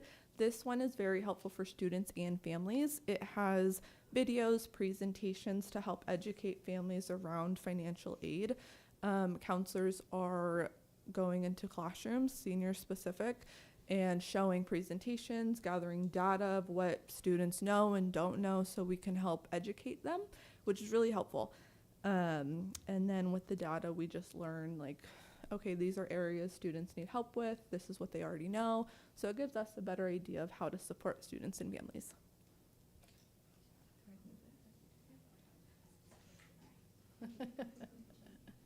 Thank you, Carla. So I'm just going to talk a little bit about implementation. So when we were here last year, we talked about really getting our UC portal. So that's where all of our classes live that are UC A to G approved, and having that cleaned up and in alignment with ARIES. So this kind of forced us into that place where we, the law is now 90% and above, and we're definitely well above that. So that's something for our group to be very proud of. As we continue to make sure that students get all the points that they deserve for all the courses that they've taken successfully throughout their high school career. So really we started in fall of 2024, and actually I would say spring of 2024, but we're here to just talk about what's happened that's public facing since then. So communication through Parent Square, letting parents know this is what your student's using, this is how you can make an account. California Colleges has a multitude of languages that can be translated into. So if a parent logs on to see where their student is, there's a very, very long list of languages where they can choose what they need to make sure they have the best understanding of their students' information. Our counselors went into 11th grade classrooms and made sure that students were prepared as rising seniors to ensure they knew to launch from the California Colleges, because as counselors in the past, you may ask a student, did you finish your community college application? Did you finish your CSU Bakersfield application? They'd say, sure, I did. And come to find out maybe that last button wasn't pushed or there was some kind of error in the system. Now a counselor can go in and actively intervene if a student has said that they've done something they haven't done, or, oh, I see this student has started applications, they're due next week. We need to get on having a conversation with this student about what they need. So that really helps us to have more targeted intervention with students. So having to revisit in the fall because we lose information over the summer to go back to those now seniors and make sure that they know to launch from the platform. Because there are some instructions that they would need to follow. And just so you know, on all of our Chromebooks, when students go to ClassLink, which is where all of our icons are found, California Colleges is right on there. So this doesn't require a student remember a password or log in or anything of that nature. So I think that makes it very easy. Our middle school counselors aren't here tonight, but they've been a big part of this as well. Our 8th graders did the interest profiler before going to Empower Tomorrow. We learned from that. There were some things that we need to do differently next year to get better data, because that's where we are, learning all about what this platform can do. And it is changing all the time. They've been making lots of updates. So we'll be doing that again. The other piece that I think is really important to know is that our special education and our AVID teachers all have what we call caseloads. So they can go on to California Colleges and they can see their own caseload of students, and they can use the lessons and other pieces to make sure their transition plans are supported by the platform, which I think is really exciting. And then also the other thing we discovered is our community partners weren't really sure what was going on. And so we had to reach out and make sure that 10KD and College of Marin and other partners knew that we wanted students to launch from the platform and not to instruct them to do what they had done in the past. So that was a bit of a learning curve, but I think we made some good progress there.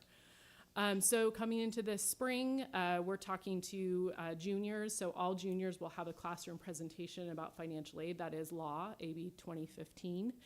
So then we can track the compliance and we can see, yes, these students did get the lesson and they did walk through this information with the support of our counseling team. And all of our middle school students will have had at least one California Colleges lesson before the end of the school year, which I also think is really exciting. They're going to go into high school knowing what California Colleges is. So, yeah, and I'm going to pass it on, to myself. So just a little bit of data for you. So applications submitted by 12th grade students. This does not represent students, it represents applications. And so one thing that I hope California Colleges brings on board is district level data, because right now you have to go into each school to get your data, and you aren't able to kind of drill this down into how many students does this actually represent. But I'm gonna call this a win, because to have that many applications have started from our platform, that's more than just a few students. So this is great, and I attribute this to our counselors being in the classroom and doing the on-the-ground work. So nearly 80% of our students have had at least one login. The goal next year will be 100%. And by the end of this year, like I said, all of our middle school students will have some kind of interaction with the platform. And now I'm going to pass it over to Kristen. Okay. Hi, everyone. I'm Kristen Bly. I'm a counselor at Novato High School. And we're going to switch gears a little bit and talk about our hatching results follow-up and things that we are continuing to do in our counseling department. Some of the things that we've done that we learned from hatchings. So one of them is that we continue to strengthen our collaboration with our wellness team, our wellness staff, which is very, very important for our students to be able to have access to a wellness hub, because it's such a huge part of their high school experience. And so we often will send students to the wellness hub if they need a space to relax or de-stress. Sometimes we can't meet with students because we're busy, and so then they can go to the wellness hub to meet with Sarah or just have a space that's calm. Another reason why it is great is because if a student is suicidal or we're not sure, we have somebody to consult with. We sometimes will partner with them if we have to do a suicide risk assessment. I know for me, it's sometimes, depending on the situation, it can be scary, and I need maybe somebody else to be in there with me to offer support. So that is just, the Wellness Hub is, having it is huge and makes a big impact for all the students. One of the things we've improved on is just expanding our communication with students and parents. I know Anna worked really hard on our website, our college and career website that is actually on the Novato Unified School District website, where you can find lots of resources. Parents and students can go there. It's kind of like a one-stop shop where everything lives. So you can also access that from each of our Novato High and San Marin websites. We have a link to get you there.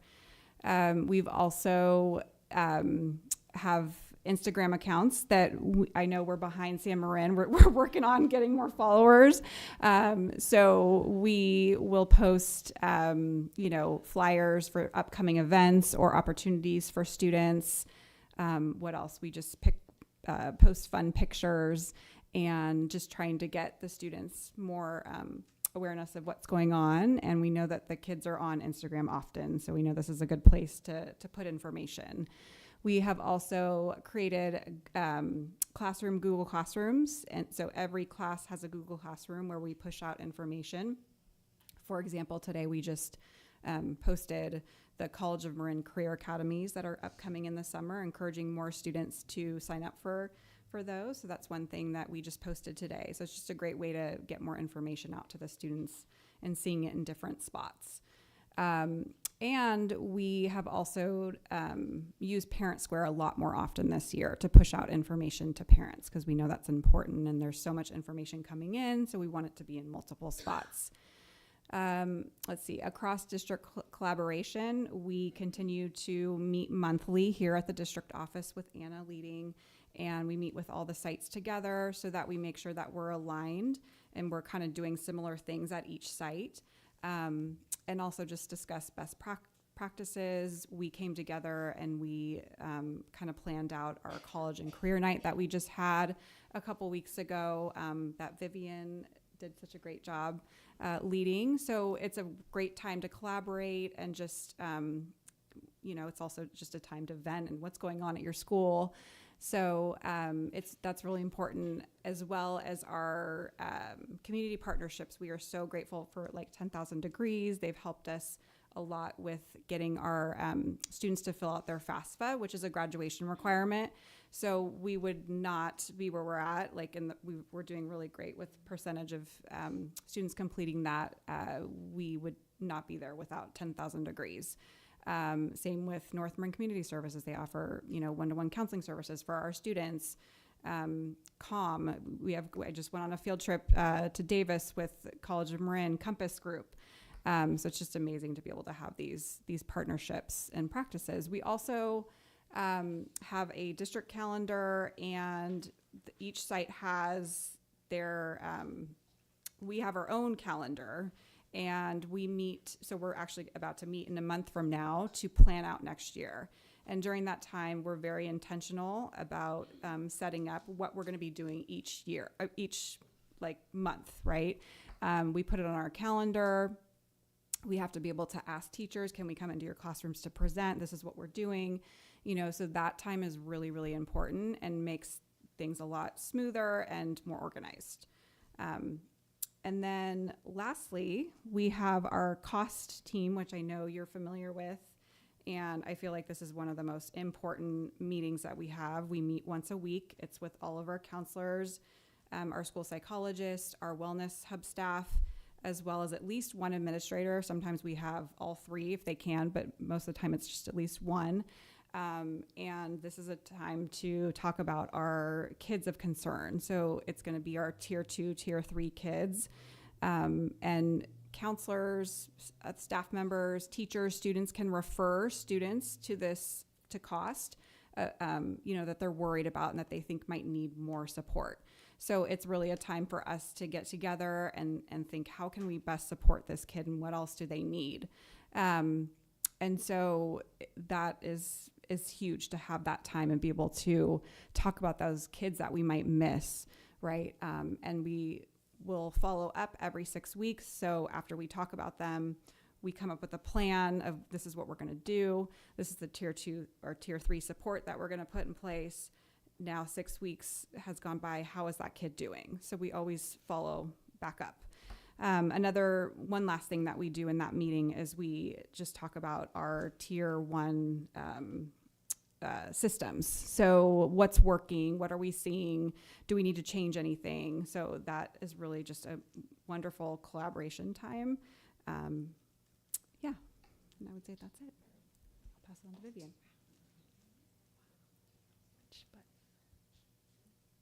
Good evening. Thanks for having me, Dr. Smith and trustees. I'm Vivian Jensen. I'm the college and career specialist at both Novato and San Marin High School. So, it's been a lot this year. So the services I provide to our students and their families. I help them with college lists and I review their essays. I help schedule college rep visits on both campuses. I also disseminate scholarship information for all of our seniors and work permits from grade 9 through 12. And the events that I plan for the school days are college fairs given by regional admission college counselors. That's called RAC. And then also I've provided career technical education events during the daytime for students who are not four-year bound, for them to see what other opportunities are available for them. And during the evening time, I provided college nights for seniors in the fall, reaching out to our reps from the community colleges, states, universities, private schools, WUI schools, the Western Undergraduate Exchange schools, and UCs. So sort of more directed to seniors in regards to the application process for those schools.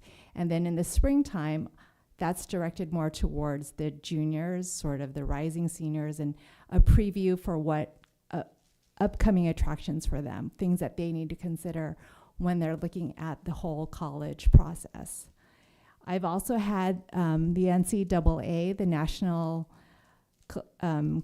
Collegiate Athletic Association night with representatives from a D1 from Stanford, and then D2 being Dominican, and so that our student athletes can see what the whole process of what it is to be a student athlete, and that whole process, and all the timelines for them to consider when registering to be an athlete. And then also helping for Senior Awards Night.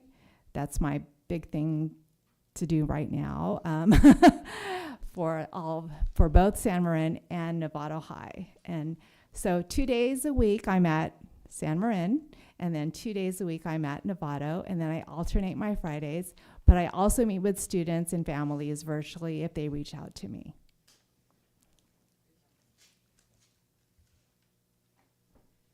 Good evening, everybody. I'm Kelly Stewart. I'm the counselor for our Nova Independent Study Kiddos and Marin Oaks.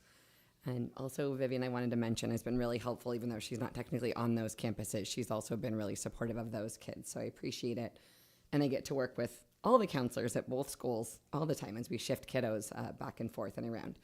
So looking toward the next school year, as we continue this work with CCGI, with the California colleges, and other work that we do, the collaborative focus will be on continuing to align the annual district and site calendars so that we continue to offer all of our students, including the Marin Oaks and Nova kids, and at the big schools, kind of the same experiences and opportunities, focusing on the academic plan in Aries.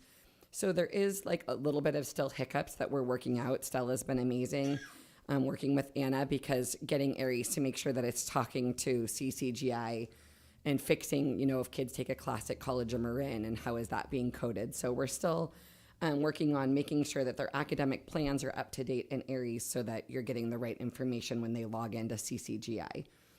We're also doing a lot of touch points and communication across the whole TK to 12 counseling team, so that we're all in alignment with sort of what can we do when they're younger, and then how are we supporting them in middle school so that they're ready when they get to the secondary school to be really prepared. I think we always talk about like leaving all the doors open, so that when kids get to their freshman year or their sophomore year, that we've all been having a lot of communication so that they know what's coming ahead of them and what they're going to need to be prepared with. District-wide college and career events that you've heard of already, we'll continue to do those and learn from the way that we did them now and what can we add or do differently moving forward. One big change that we're going to be seeing is Naviance, which was a service that we've been using for a long time as counselors, is going to be discontinued at the end of this year. That's how a lot of kids look up scholarships, get transcripts, do a lot of different things. So that is going to be discontinued, and we're going to be switching to Parchment, which if anybody has gone to college and needed a transcript, you've probably heard of Parchment. So we'll be using Parchment. We're going to be working, Anna was helping us the other day kind of plan to see if we can have like a month of overlap and just making sure that Naviance doesn't end too soon, because obviously when our seniors graduate, what we do as counselors and the registrars at the big schools is send their transcripts to wherever they're going to school. They need that final transcript. So Parchment will be helping with that moving forward, but Naviance will also be able to help this year. So that's a transition that we're making sure that we're supporting our families and understanding, and that you'll hear more about next year as we make that change. With California colleges, with CCGI, using that data to inform college and career interventions.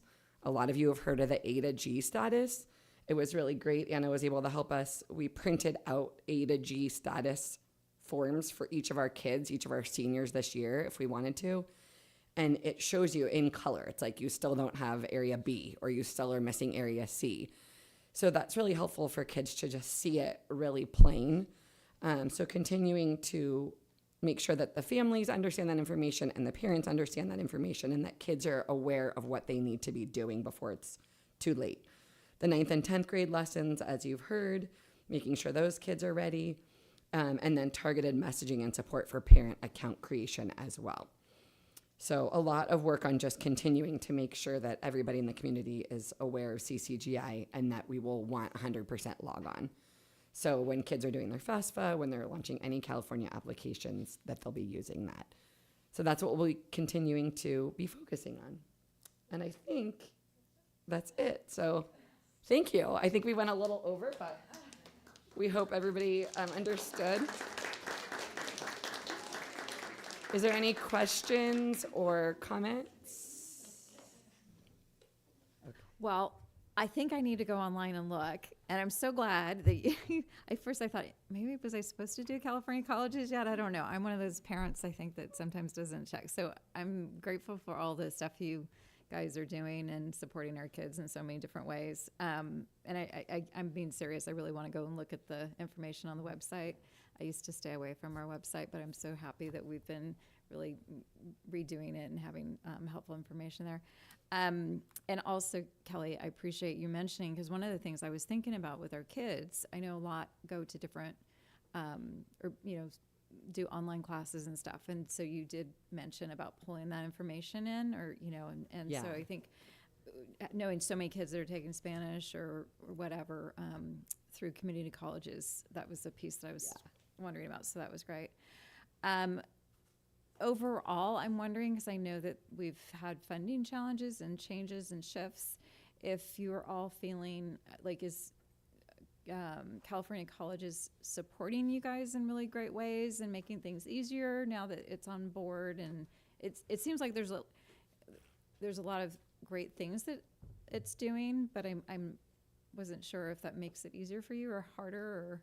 I think this year it was probably a little bit tricky just to, it's always hard to just show kids where it is and to make that shift into like what they're used to doing and then what they're going to do now. But I think once you get them on, I did it with the Marin Oaks kids, so it's a little bit of a different situation. But I think you all could probably speak to that a little better than me. Okay. Hello. I think, like Kelly said, the transition has been a little bit challenging just with the implementation. It's just a learning process for everybody, counselors included. It is new for our students, so they're just getting used to it. But I do think that in the long run, it will be very helpful for everybody involved, especially with the launching applications directly through the websites. I think it'll be very helpful with the time. I mean, it's speaking to Aries directly. It's time consuming entering in all those classes. So I think in that regard, it's very helpful. And it just gives counselors a way to overlook and just to make sure, like Anna said, everybody's on track with everything. So I do think that it's going to be helpful. It's just a little bumpy right now, trying to make sure everybody knows how to use it and where to access it. Yeah, it is really user friendly though. You should jump on. Like I have a junior and I got on and just kind of looked and to see from her perspective, but it's very user friendly and it's very centralized. So the information, like I can just hit report, like how many seniors have launched their FAFSA application, and it tells you, and it tells you who. So it is really helpful that way to have all those tools in one place and be able to run reports from our end. Okay, that's what it sort of sound like. I just want to make, I mean, hopefully it's all been positive on all, for the student, the staff, and then also like, I have to go home and take a look. But the other piece I was wondering, it was in earlier in the presentation, was about who, like the college submissions, like if it wasn't finished or something, there was conversation about that.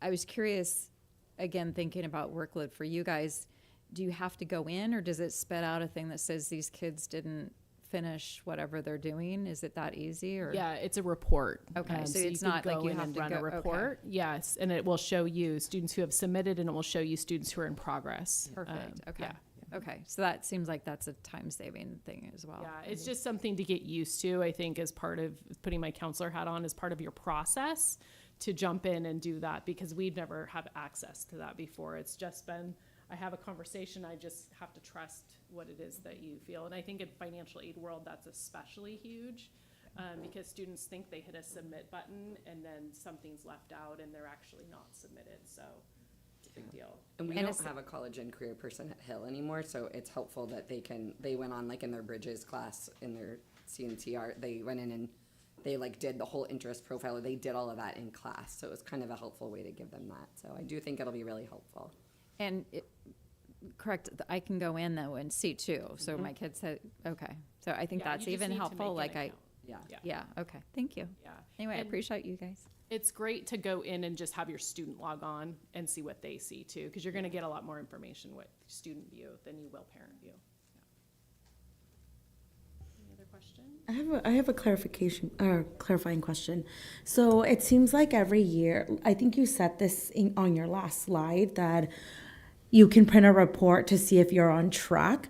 But I'm wondering with the application, every year you're able to, or like consistently, you're able to see if you're meeting the AG requirements if you're going to UC, and if like, how often are students I know this is like the first year that we're doing, but so far, how often are you seeing kids ask questions about this tool and see if they're on track? And if they're not on track, what can they do? Like, just kind of like a pulse check of how often students are checking in. I mean,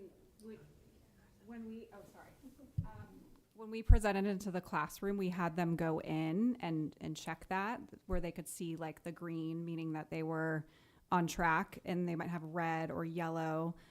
So they were mostly asking questions when we were in there doing it with them. And then in our junior and senior meetings, sometimes we would open it with them and say, like, this is what you can do in it. And then they would ask us questions there. So it's mostly when we're doing it with them, not like on their own coming in yet, but I think they will as they use it more. But yeah, they've asked questions about what does this mean, being on track, the green, the red, the yellow. And sometimes we have to explain because, for example, like if they took a language at Santa Rosa Junior College, it doesn't show up because it's not taken from Aries. It's like from another school. So then we have to explain that to them, of course. So. I just wanted to clarify with the foreign language question you asked. So there is no way for California colleges, because it's all based on CDS codes, which are only with public schools, high schools, for them to take in a College of Marine class and show it as a College of Marine class. It just says college course, and it turns up yellow, just means make sure you review this and that you know that it's an A to G course, because there's no way yet for the community colleges to integrate themselves into the high school system. There is some work being done there. So we're to the furthest point we can be with that piece, and it's just more about education. Yeah. Any other questions or comments? Thank you so much.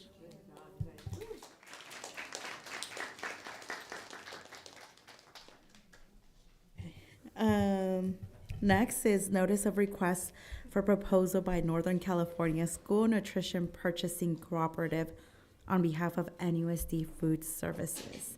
Information only. Yeah, this is an information only item. There's no presentation or discussion. We just needed to make sure that it was put in front of the board and therefore in front of the public. So if you do have any questions about it, I'll try to answer them, but it is an information only item. No questions? That's it. Sorry, I thought you were going to say more. I just was curious why are they doing this? Is it just to get it like shop for a better rate? Yeah, I think it's a good, we're doing that with a couple of the contracts that we've had for a long time, and it's good to revisit them when that contract runs out and find out. I do know that we had a long-term relationship with Gold Star Foods, and there were some distribution problems over the last couple years. Our NUSD was not really affected by that, but I will not say the same for our friends in Southern Marin. They had a harder time with them for some reason. I don't know the full story, of course, but that, along with the fact that the contract ran out, made them want to go out and rebid and see if there was maybe someone else who could offer a better service and price. Well, I appreciate that. And actually, I forgot too, the other thing it's picking up all the way up to Windsor, because my niece is up there. So I'm like, why is Windsor in here? So it's like a really broad. It's a North Bay co-op, yeah. So, okay, thank you. Santa Rosa was part of it too, but I think they dropped out of it. So we really had a lot of big buyers in there. All right, thank you. Next, we have approval of 2026-2032, wow, adoption of Benchmark Advance, Adelante for English and Spanish Language Arts and English Language Development Curriculum and Professional Development Contract.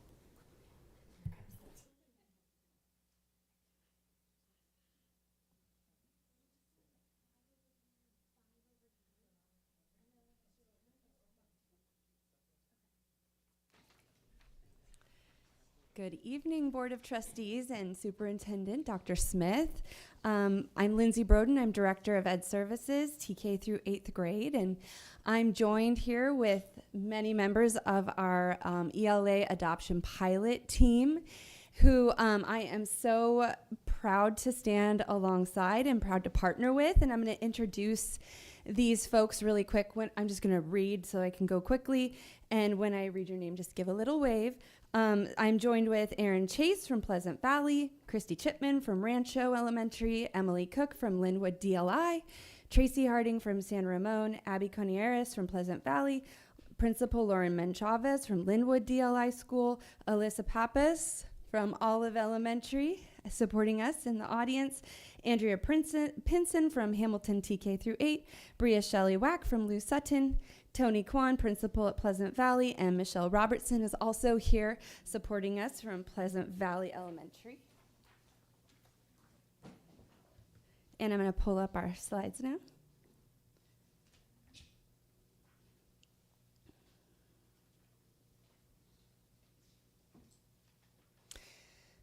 So this has been a journey that we embarked on in December of 2024. So we have been on this journey together now for 1.5 years, and it has been a very meaningful journey, and one that we really feel proud of, and that we're making a positive impact on our district, and will do so for years to come. And so we took this very seriously as a team. We think that's why it's so important. Sorry, I'm not used to not a Mac. So I just want to do a slideshow. There we go. I apologize. And so we just feel like this initiative is so important. And so we took time and thought and care into this process. We went into this journey knowing that we needed to make a shift to be aligned with the science of reading and the research behind learning how to read, and how students are able to do that. And tonight we want to share that process with you, and we want to review our outcomes. We want to ultimately make a recommendation after an extensive process and a comprehensive process of benchmark advance, adelante, for adoption for English language arts, Spanish language arts, and English language development. And we're really excited and passionate about this and happy to be here. So thank you very much.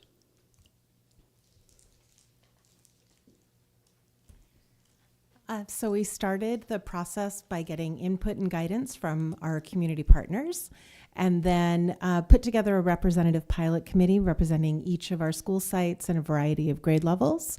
And then we solicited several publisher presentations to come in and think about what companies, what programs we wanted to actually pilot. And that led us to?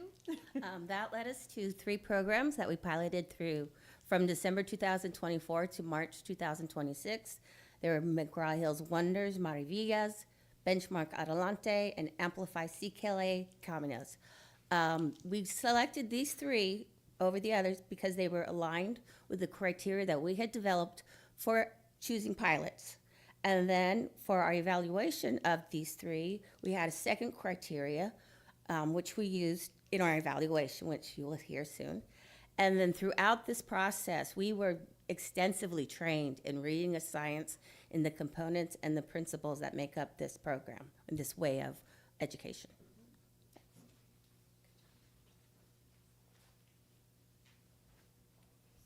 We're just doing a little shuffle. So we had some criteria of which programs we even wanted to pilot. And that was based on, they had to be, the first one, highly rated and credible, and that was using outside sources, so Ed Reports and the Reading League. They also had to have strong English language arts as well as strong Spanish language arts, working kind of harmoniously together. Lastly, we looked at making sure that they had a strong English language development program. So those were some of the priorities that we had placed towards coming up with those 3. And then that leads us into, once we decided on those three, our criteria for evaluating them. So our essential criteria, they had to be science of reading aligned. They had to have a multilingual support system. There had to be integrated differentiation included. And we felt that it was really important that they were culturally responsive. And then our other criteria for evaluation was strong student engagement, and then additionally, a lot of teacher support in order to implement this program successfully and ensure that teachers were able to maintain this sustainably. And of course, we wanted to be thoughtful about cost.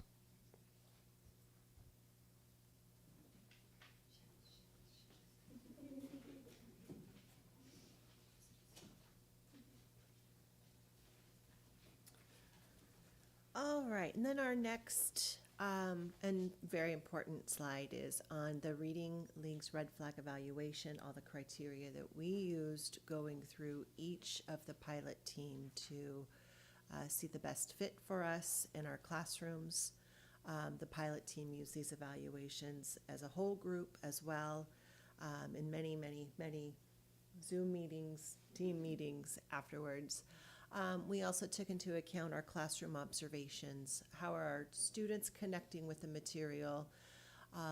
Student input, buy-in as well, and then family input, you know, in various forms that we use, Parent Square newsletters, having discussions back and forth, and student buy-in as well, because as we know, this program is mostly for them. We can drive any vehicle, but what's going to be the best for them to buy in and learn from.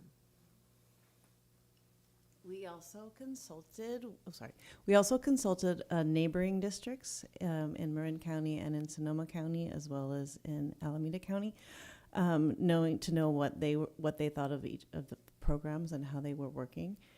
And we got favorable feedback about Benchmark from districts who were similar, or schools that were similar to ours in population and need.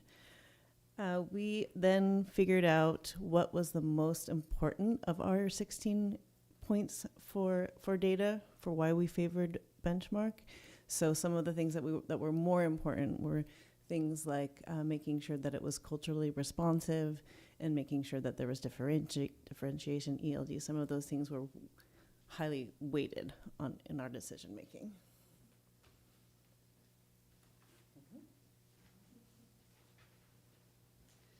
Yes, so we synthesized the data that we collected in all of these areas and through these various processes, including phonics lesson observations, which was part of the process as well. And we landed on a recommendation for Benchmark Adelante for our adoption.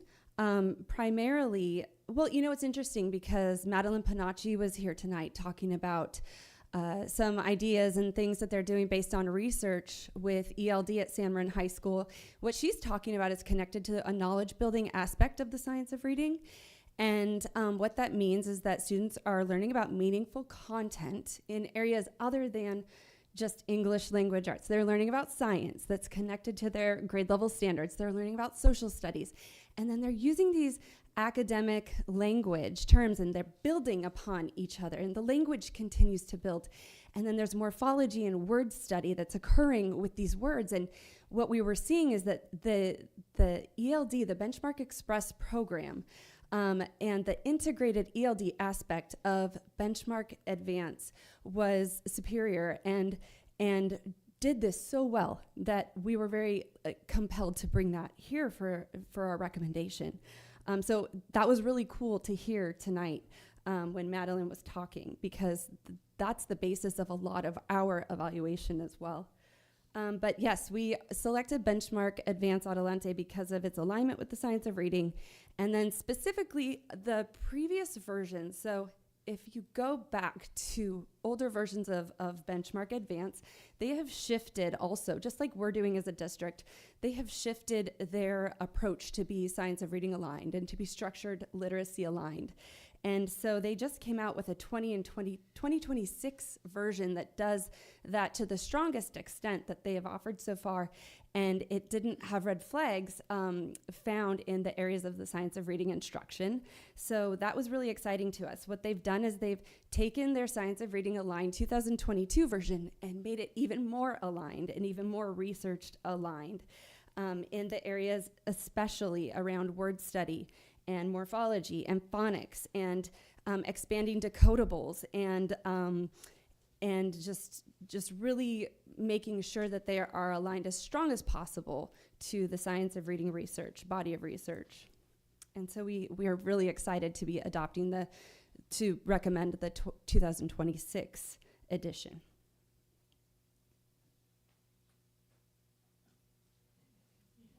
Hi.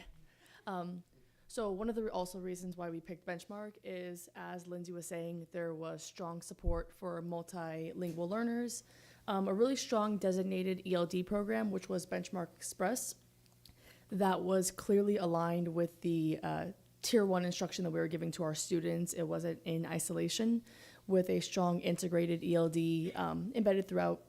There was also robust teacher support and professional learning, which I know was a highlight for the team of being able to have that support. It was really easy to get a hold of someone, which was nice, as well as accessible differentiation for a wide range of learners.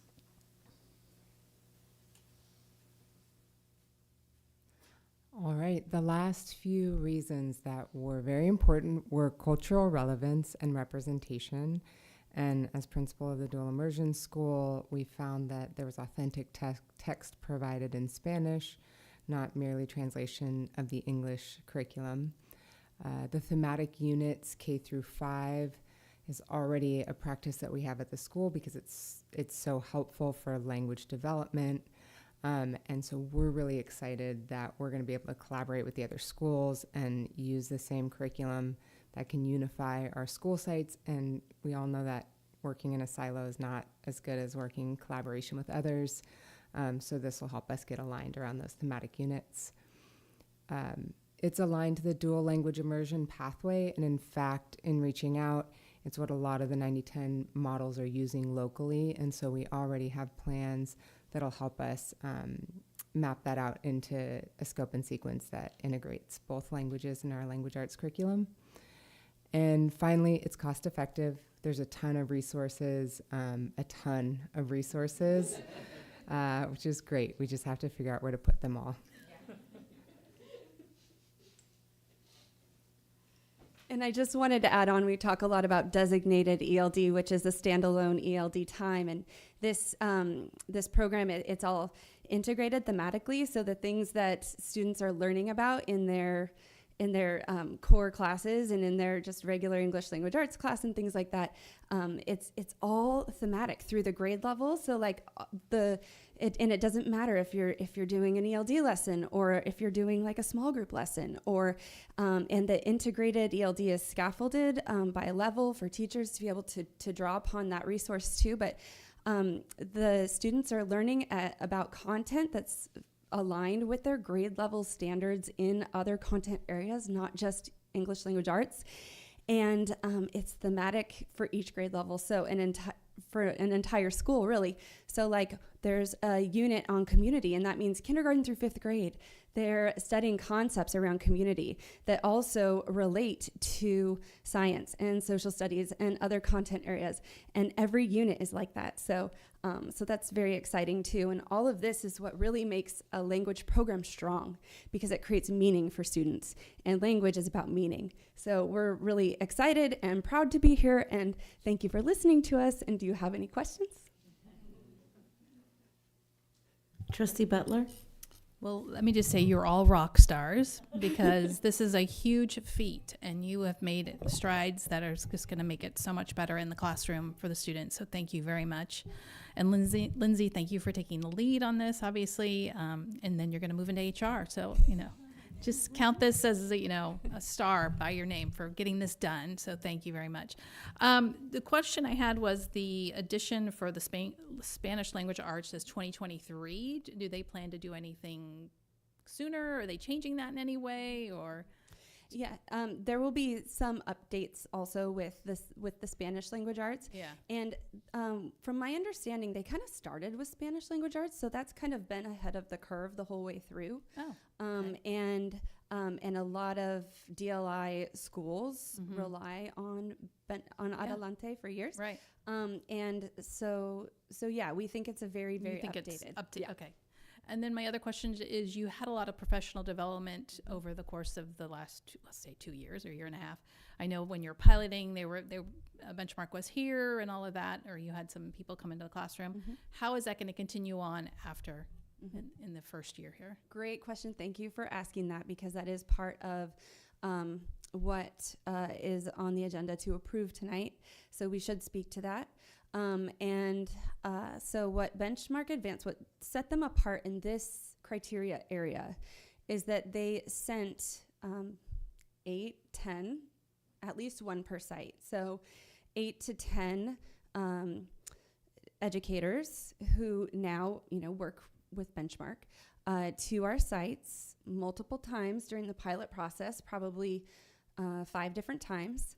And then any other time we needed them. If we wanted to have a meeting, they would come. They would come in person. If we wanted to talk to them, they would jump online. But they did that throughout the process, and they were so highly supportive, and they are such strong educators. They would do model lessons for our teachers in our teachers' classrooms. They would co-teach if you wanted. They would just observe and give feedback.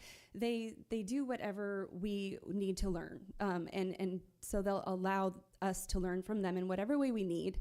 And they put together a professional development plan that continues that. And a lot of it is included in our adoption. And then there are some things that we would like to purchase that include these coaching models, where they send like 10 people, 8 people to our district a few times a year.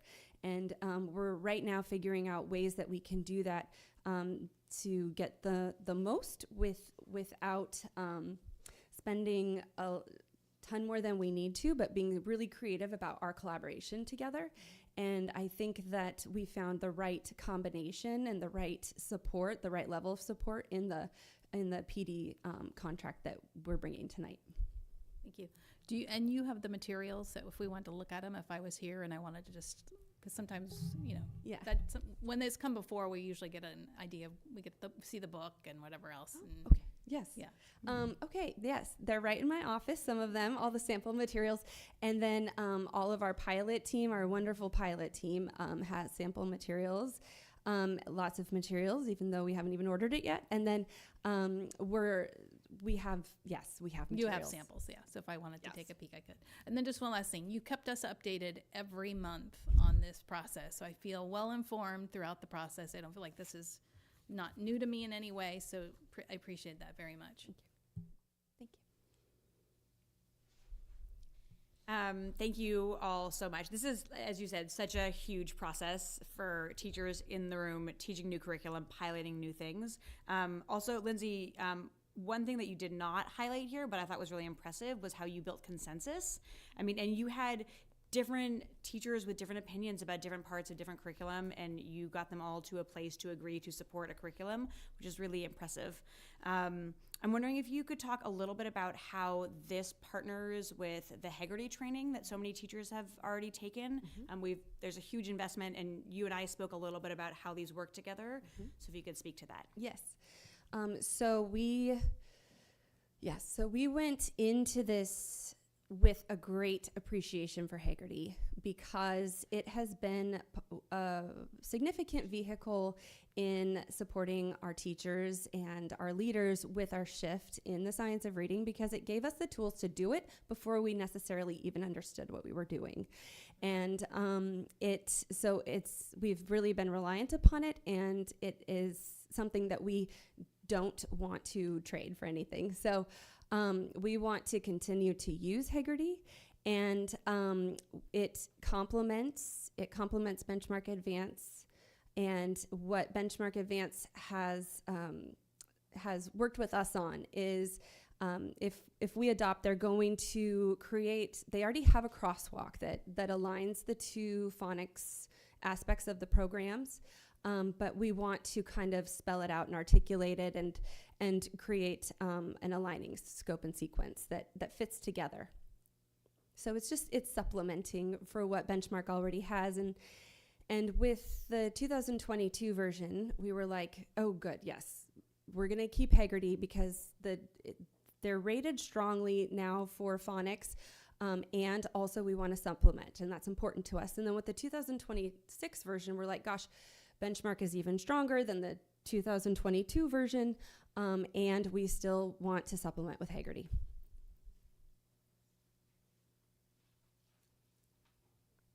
Any other questions or comments? Thank you so much. Thank you to this team. Yeah. They were Abby, wonderful. you make a motion. Oh my God, I got so excited. May I please have a motion to approve the 2026-2032 adoption of Benchmark Advanced Adelante for English and Spanish Language Arts and English Language Development Curriculum and Professional Development Contract. Thank you, Trustee Pickus. Second by Trustee Butler. All those in favor? 7 and 1 student advisory vote. Thank you.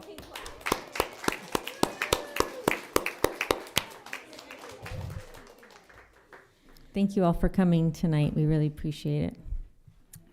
Next is approval of Resolution 2025-2026, designating May as Novato Unified School District's Annual Employee Appreciation Month. Great, good evening. Thank you guys so much. It was really great. Another hard act to follow for sure. My goodness. All right, so this resolution before you is kind of a new thing for us, where as a district we are just going to designate the month of May as our Novato Unified School District's Annual Employee Appreciation Month for all of our amazing employees. So you'll see on the resolution, it specifically calls out certificated, classified, and confidential staff and how much they support the learning and growth of our students and their families. And this is really exciting for me to we get to celebrate everybody all month long instead of different weeks. All right, are there any questions or? No questions or comments? I mean, I'll just say what I think many of us are thinking is, I love that we've put them all together here. And I think we say regularly, and I love that this board constantly has appreciations, and we've sort of here's another appreciation, but we really have the best staff here. And so I hope that our staff feel that we love them and really appreciate all their hard work. Including everybody watching online. We know you're watching. Hi, Kim Lops. All right. May I please have a motion to approve the resolution number 2025-2026, designating May as Novato Unified School District's Annual Employee Appreciation Month. Thank you, Trustee Jacobson. Second by Trustee Pickus. All those in favor? Oh my gosh. Okay. Sorry, this is a roll call vote. Trustee Alexander. Aye. Trustee Butler. Aye. Trustee Gasson. Aye. Trustee Jacobson. Aye. Trustee Lametta, aye. Trustee Mack. Aye. Trustee Pickus. Aye. Thank you. Thank you so much. Okay, next is a review and approve first reading of certificated job descriptions. All right, so as you can see here, we're bringing forward 2 new job descriptions in the teaching realm in the NFT bargaining unit. These are 2 very much needed positions. As you're aware, we are moving forward starting next year without certain positions that have been eliminated.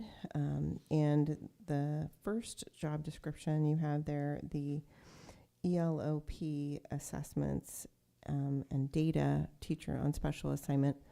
That is kind of if you will, kind of a district-wide teacher on special assignment that will support all of our sites with their data and also pick up some of the pieces of the role previously and currently held by Susie Hirschfeld, who has served as our ELOP coordinator and our coordinator of accountability and assessment.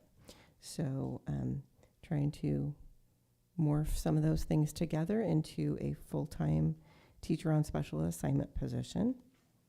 And then the second position is one that was brought forward to us from Jen Russell, who oversees our adult ed site and program.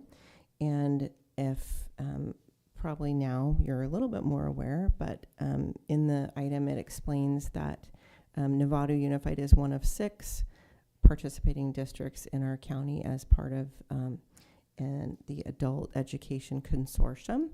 And so this position historically rotates between districts approximately every 3 years. And Jen brought this forward to us to let us know that it's NUSD's turn to hold and house this position for approximately 3 years. So it is considered temporary in nature because it's not going to be ours necessarily forever. And it is identified as a 0.6 FTE, so that's a 60% assignment. It's not full-time. This position will support the program here in Novato, but also will support the other participating districts in the consortium. And we did receive input and information from the other participating districts, and I believe it was TAM district was the last previous district who housed this position, and so they shared with us the information on how they had, what the position looked like in their district. Other districts have had it look a little differently. We were able to basically take that information and then create our own version of the job description for moving forward. And these are both new, so it is a first reading, and I'm open to any comments or questions about these job descriptions before they get brought back for final approval on consent at the May 5th meeting. Trustee Butler. Question on the adult ed one. Mm-hmm. How is that funded? Is that directly out of our general fund, or no, is it a it's special? funded through the consortium. It is. Okay, you've temporary specially funded, so that's what you mean by that. Mm-hmm. Okay. Yeah, and it says that on the cover, the teacher and special assignment consortium will be, yeah. Mm-hmm. No worries. I'll move if there's no questions from anybody else. Oh, thank you, Trustee Butler. May I please have a second? Thank you, Trustee Jacobson. All those in favor? 6 and 1 student advisory vote. Thank you. And I will just let you know that our typical practice is once you have given me the thumbs up on this and that it will just be coming back on consent, we will typically start the internal process, recruitment process for these with like keeping the draft watermark on the job description, just so you guys can be aware and the audience can be aware that those will get posted out as part of our internal process first. Okay, next is review and approve first reading of classified management job description. All right, so this comes forward with kind of, sad circumstances a little bit, I will say. I'm sure you're aware, Mr. Jeff Wallace is going to be leaving us. He's not in the audience tonight. Oh, well, okay. All right. We're all going to miss him dearly, but we wish him well. And with his departure, as is very often what we do when we have changes, we take a look at how we might want to restructure things or do things differently. And so our CFO, Josh Braff, has done that. And he is recommending that we alter this vacancy to become a budget manager. You can see that the position will still report directly to the Chief Financial Officer, and they will supervise the accounting technician 2 and 3 staff in the business office. There will be cost savings that's spelled out on the cover there. Yeah, and I think if you have specific questions, I would let Josh address those if you have any.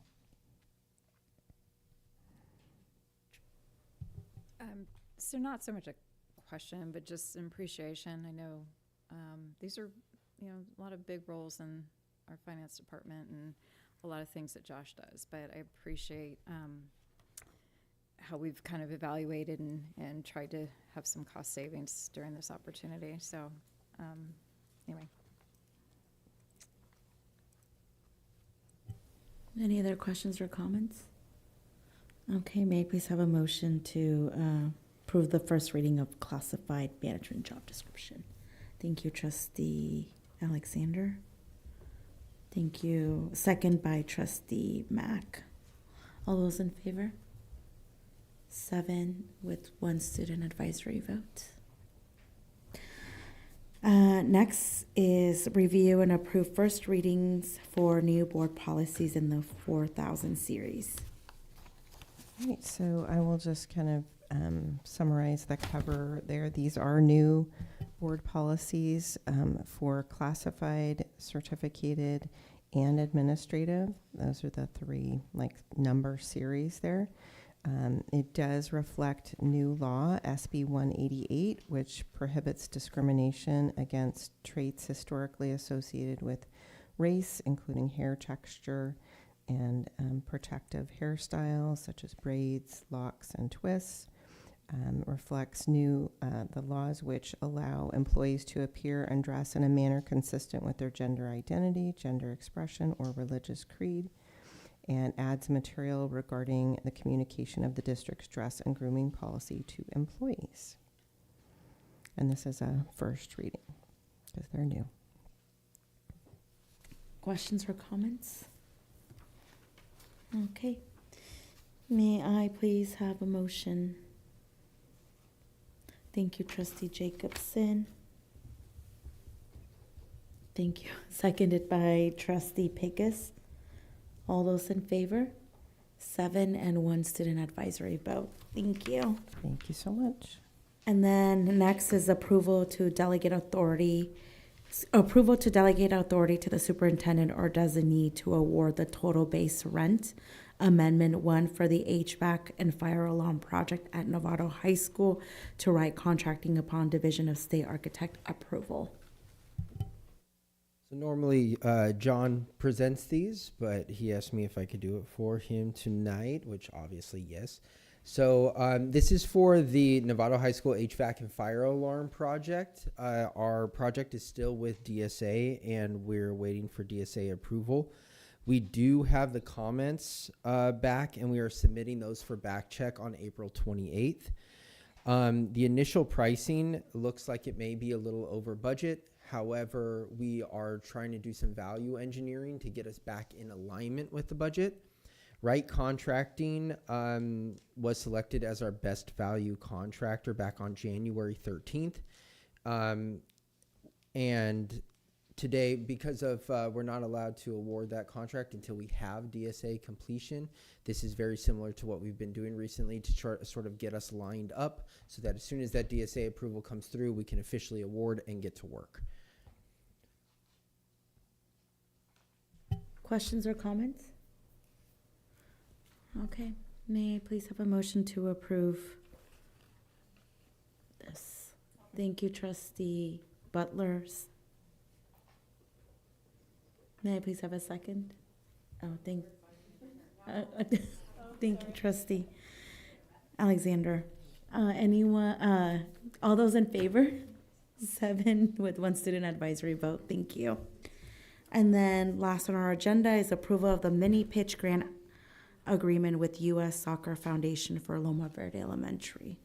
Yes, and so for our last item tonight is a pretty exciting one. Loma Verde Elementary School mini pitch, which was technically we're asking for approval of a grant for us to receive a grant, but that comes with a second half, is that we will then build this mini pitch with the grant. The mini pitch itself is also being awarded as part of that donation. So about the project, it is part of the U.S. Soccer Foundation Safe Places to Play program. The application was submitted back in October of 2025 by YMCA in coordination with Loma and on behalf of Loma Verde Elementary School. The grant was awarded to Loma in February 2026. Right after we came back from break, we found out that we had been awarded it. And some information about the mini pitch itself. It's 50 foot by 74 foot, which is both big and not nearly as large as an actual soccer field. So it's mini, but not tiny, right? All the project expenses are covered by the grant. However, there will be some in-kind support. We have to do electrical work. It does have a light on the field. We will have to clean it, repair it, all that kind of stuff. But it does come with a 10-year warranty, which I believe we have a little bit of information on that. Here is about the pitch itself. So the mini pitch is by Snap Sports.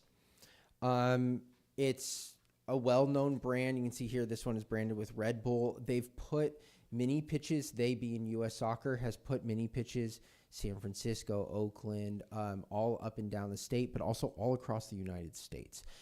They award, looking at their website and it's been a few-year program, and they're awarding quite a few each year. So, however, we have to remember that there are, 1,100 districts in California. So Loma winning this grant is actually quite rare. We were very, very lucky to get it, even though they are putting fields in everywhere as a big push to grow soccer with a younger crowd.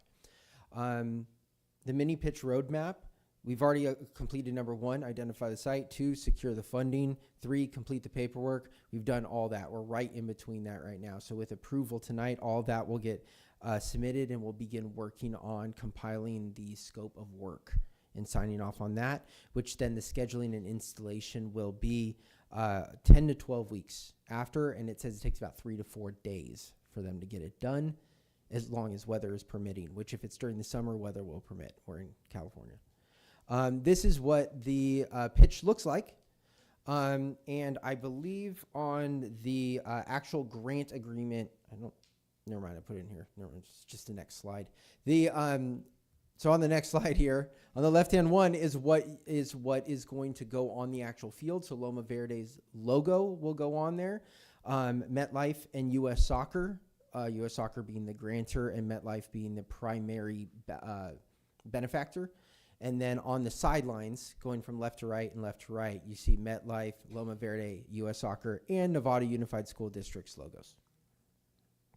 Loma also is the one who picked out the colors, so it matches their colors. And that's it. So with that, of course, take any questions and ask for approval of this grant agreement to build the mini pitch at Loma Verde. Trustee Jacobson. If you go back 1 or 2, that one. Yeah. Is it going to have a fence like that? Yes. Oh. Yeah. So it has a fence, which actually there's benches. If you look on the bottom right here, there's benches that go around. So it's not bleachers, but there are benches that go around. Okay. And there is a light. The light is under 25 feet, which means that it is not a DSA light. Yes, we have verified that. And I guess I should add to this that if we are doing, if the board decides to take action and approve this grant agreement, we will be bringing a CEQA exemption notice at our next board meeting, which is allowable when the CEQA is an exemption. If it was not an exemption, we would actually have to do that before you approve this. Thank you, Trustee Mack. May I please have a second? Thank you, Trustee Gasson. All those in favor? 7 with 1 student advisory vote. Thank you very much. And that concludes our agenda for this evening. We will talk to you at the next board meeting.